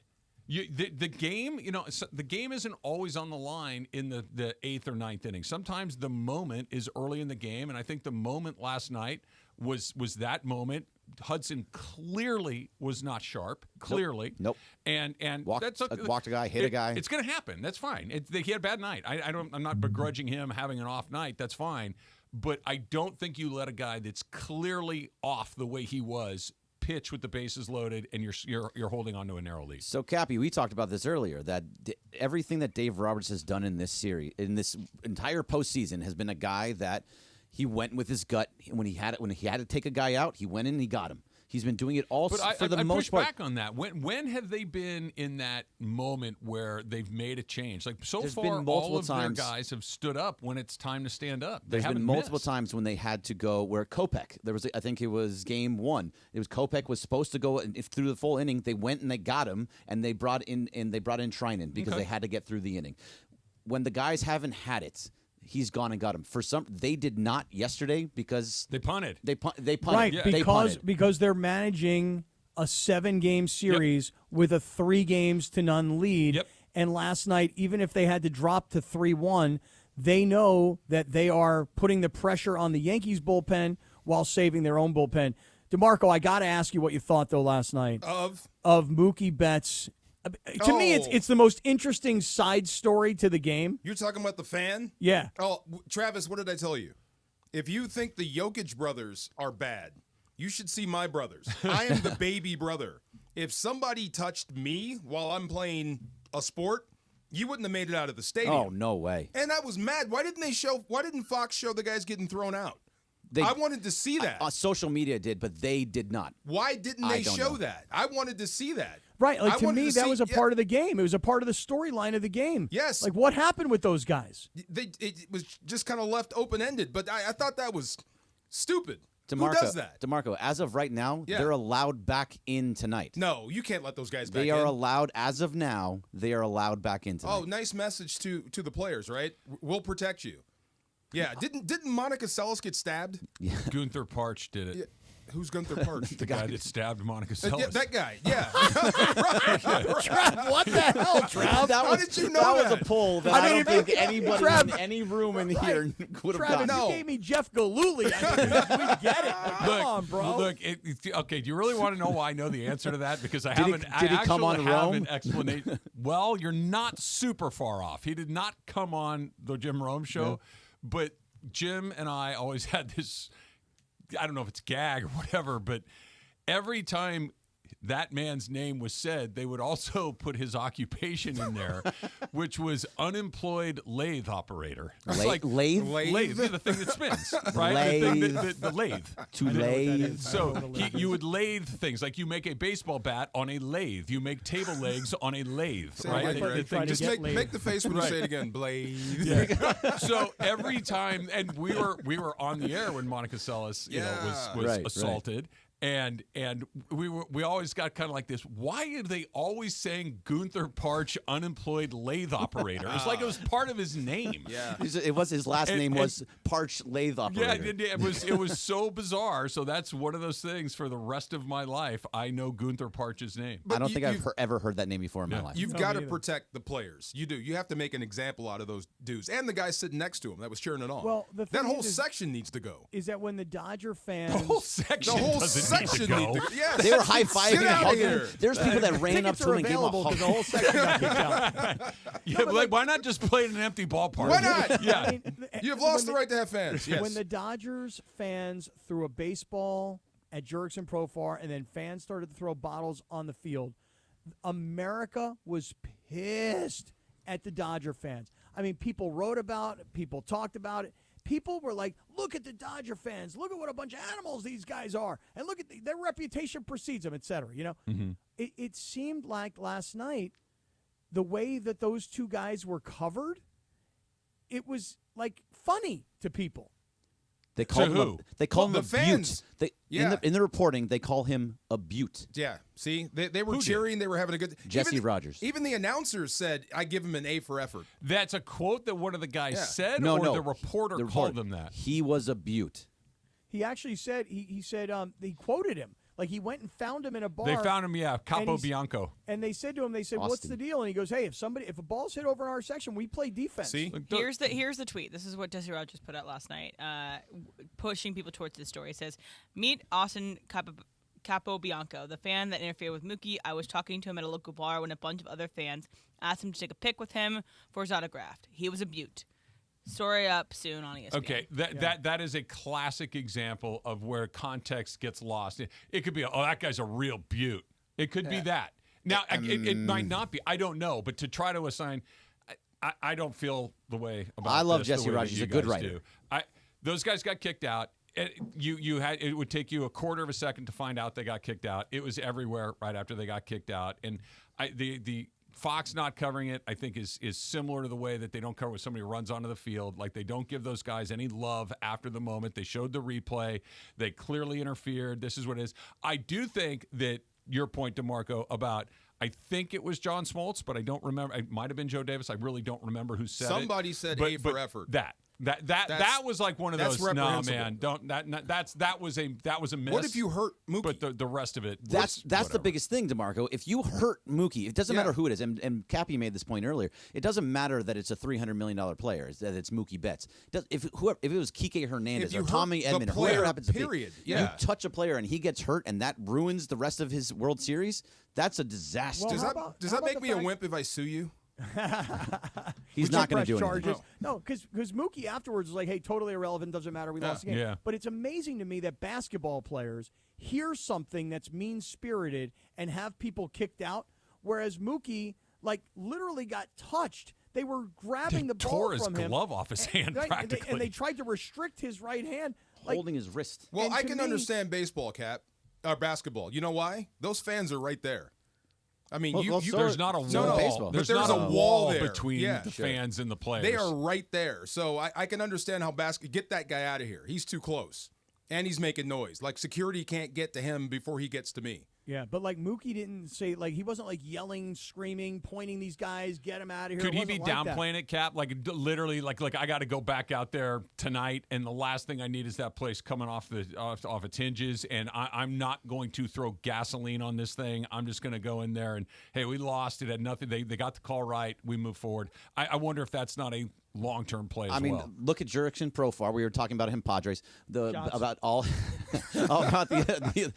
lot of the times he was getting mad and intense and all those things and was yelling and yelling at the fans. Pointing at people. The fans went after him and were completely. And then the Dodgers won that series.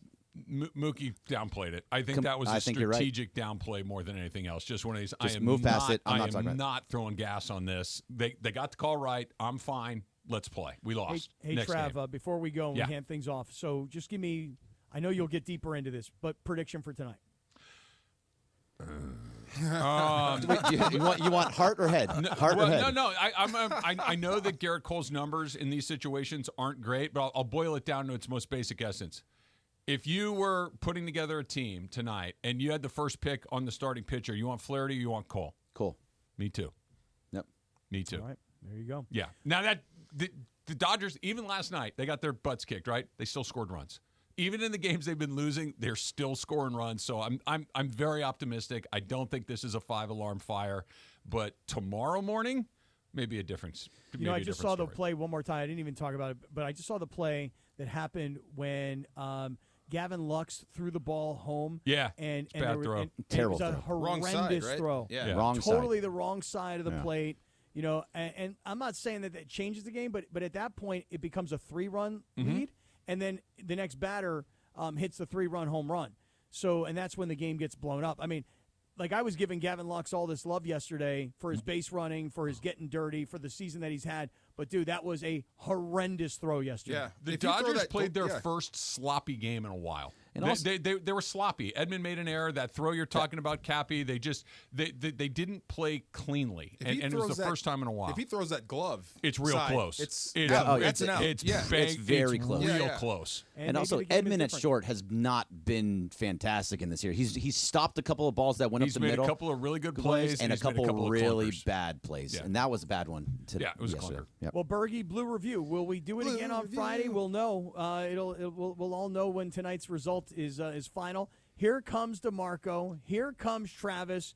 Bergie, Jorge Briones, a great morning. And let's hand things off. And here